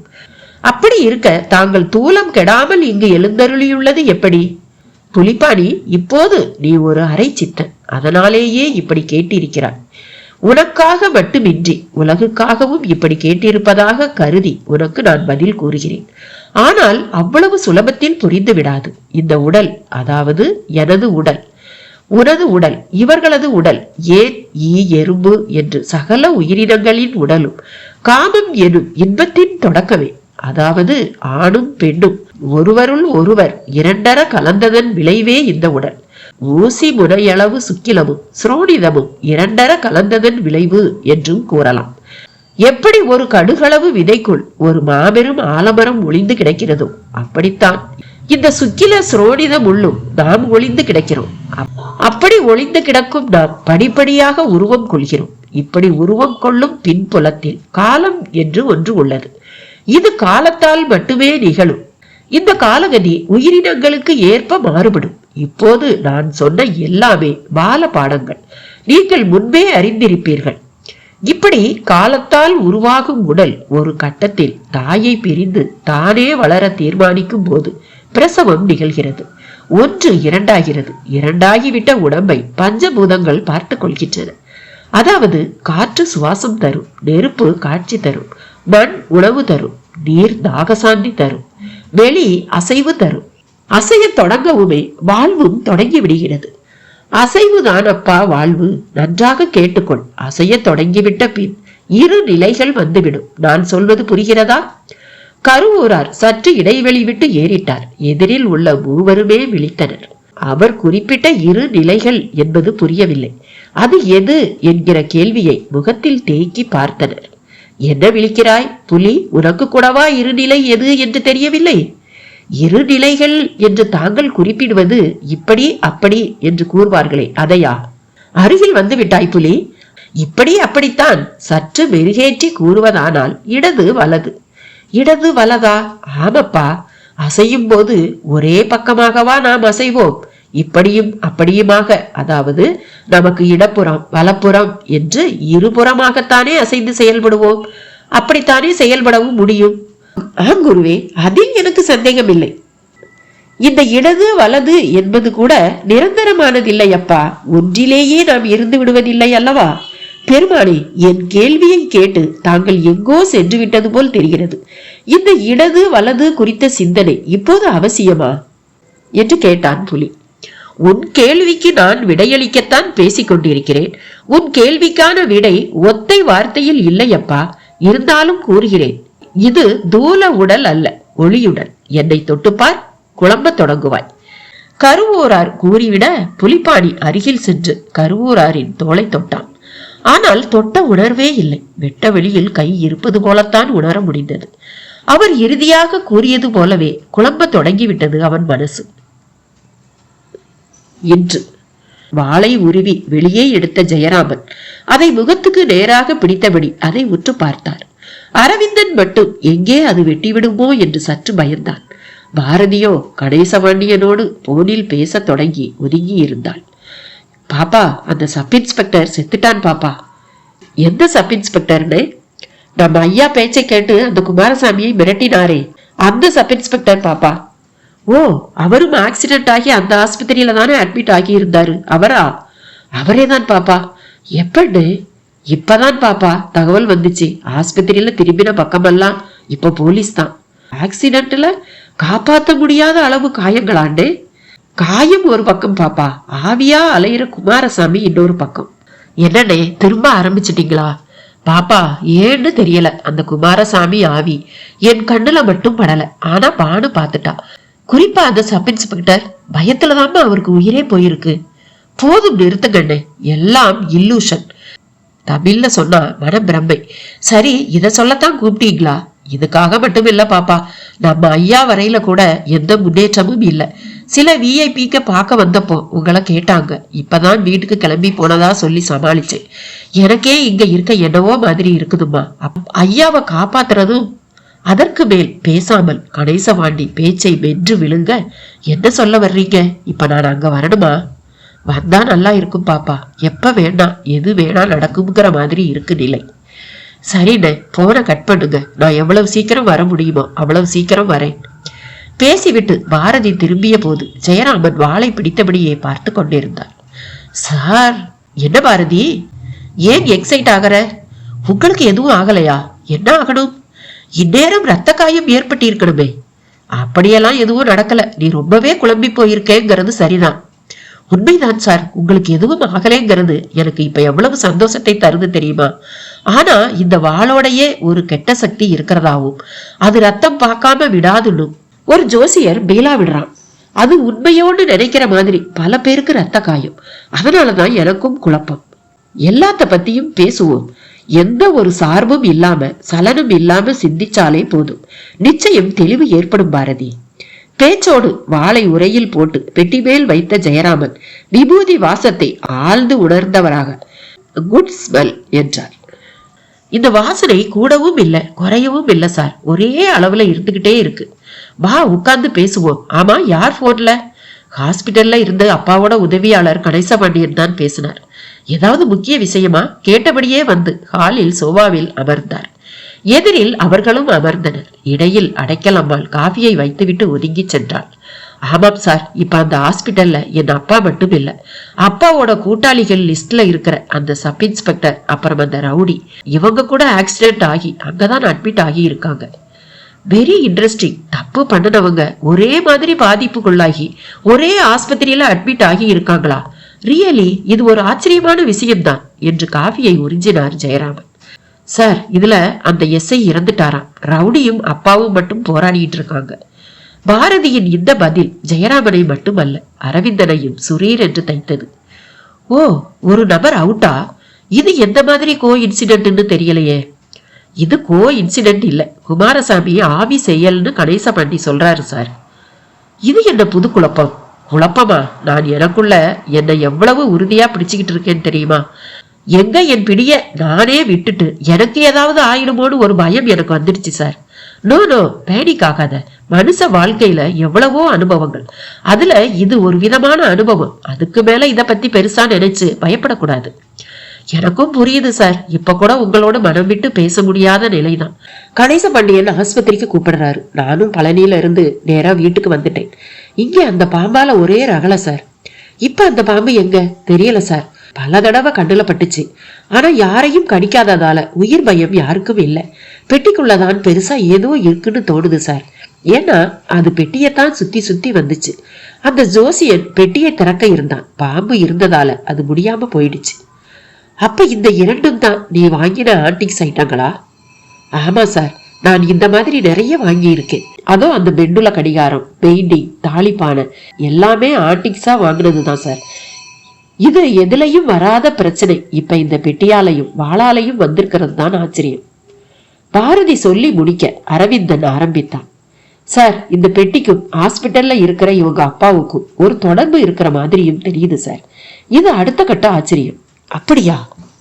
அது மட்டும் இல்ல சார், நீங்க பத்திரிகைக்காக பாரதிய பழனிக்கு போக சொன்னது, அந்த யோகா மாஸ்டர் திவ்ய பிரகாஷ் பழனிக்கு பாரதி போவான்னு சொன்னது, அதே மாதிரி பாரதி போனது, அவளோட நானும் சேர்ந்துகிட்டது, இதெல்லாம் கூட தற்செயலுக்கு அப்பாற்பட்ட ஒரு ஆச்சரியம் தான் சார். அப்ப எதுவும் தற்செயல் இல்லைங்கிறது உங்க கருத்தா அரவிந்தன்? நிச்சயமா சார், இது எல்லாத்துக்கும் மேல பழனியில எனக்கு நிறைய அனுபவங்கள், எல்லாமே ஆச்சரியத்துக்கே ஆச்சரியம் தர்ற அனுபவங்கள் சார். அப்படின்னா நடக்கிற எல்லாத்தையும் வச்சு உங்களுக்கு ஒரு செய்தி கிடைச்சிருக்கணுமே? Yes sir. என்ன அது? ஏதோ ஒரு சக்தி ஆட்டி வைக்குது சார்.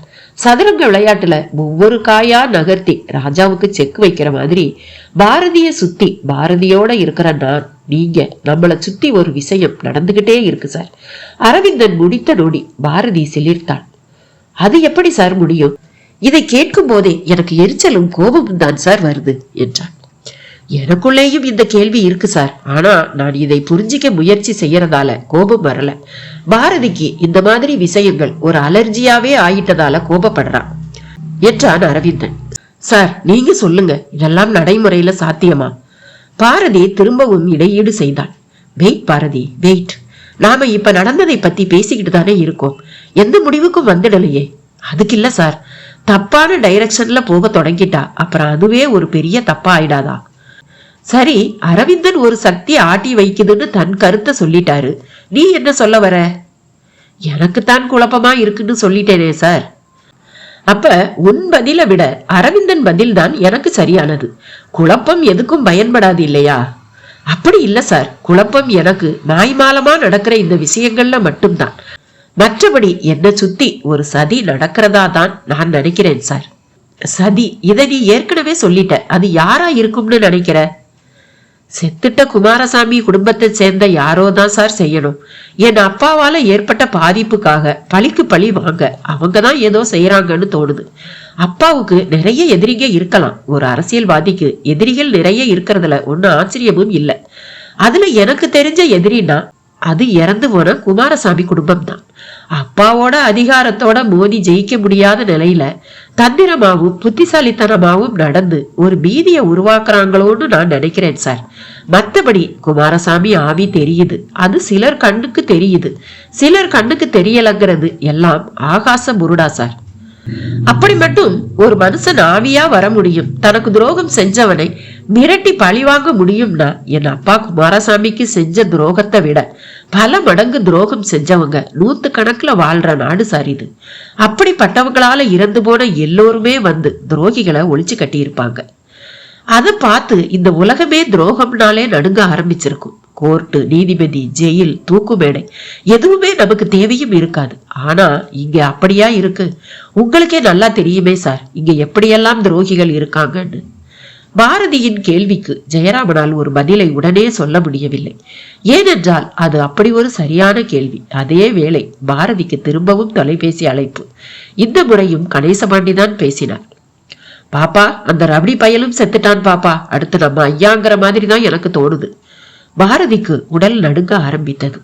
இந்த கதையோட தொடர்ச்சி அடுத்த பதிவுல. பாய்.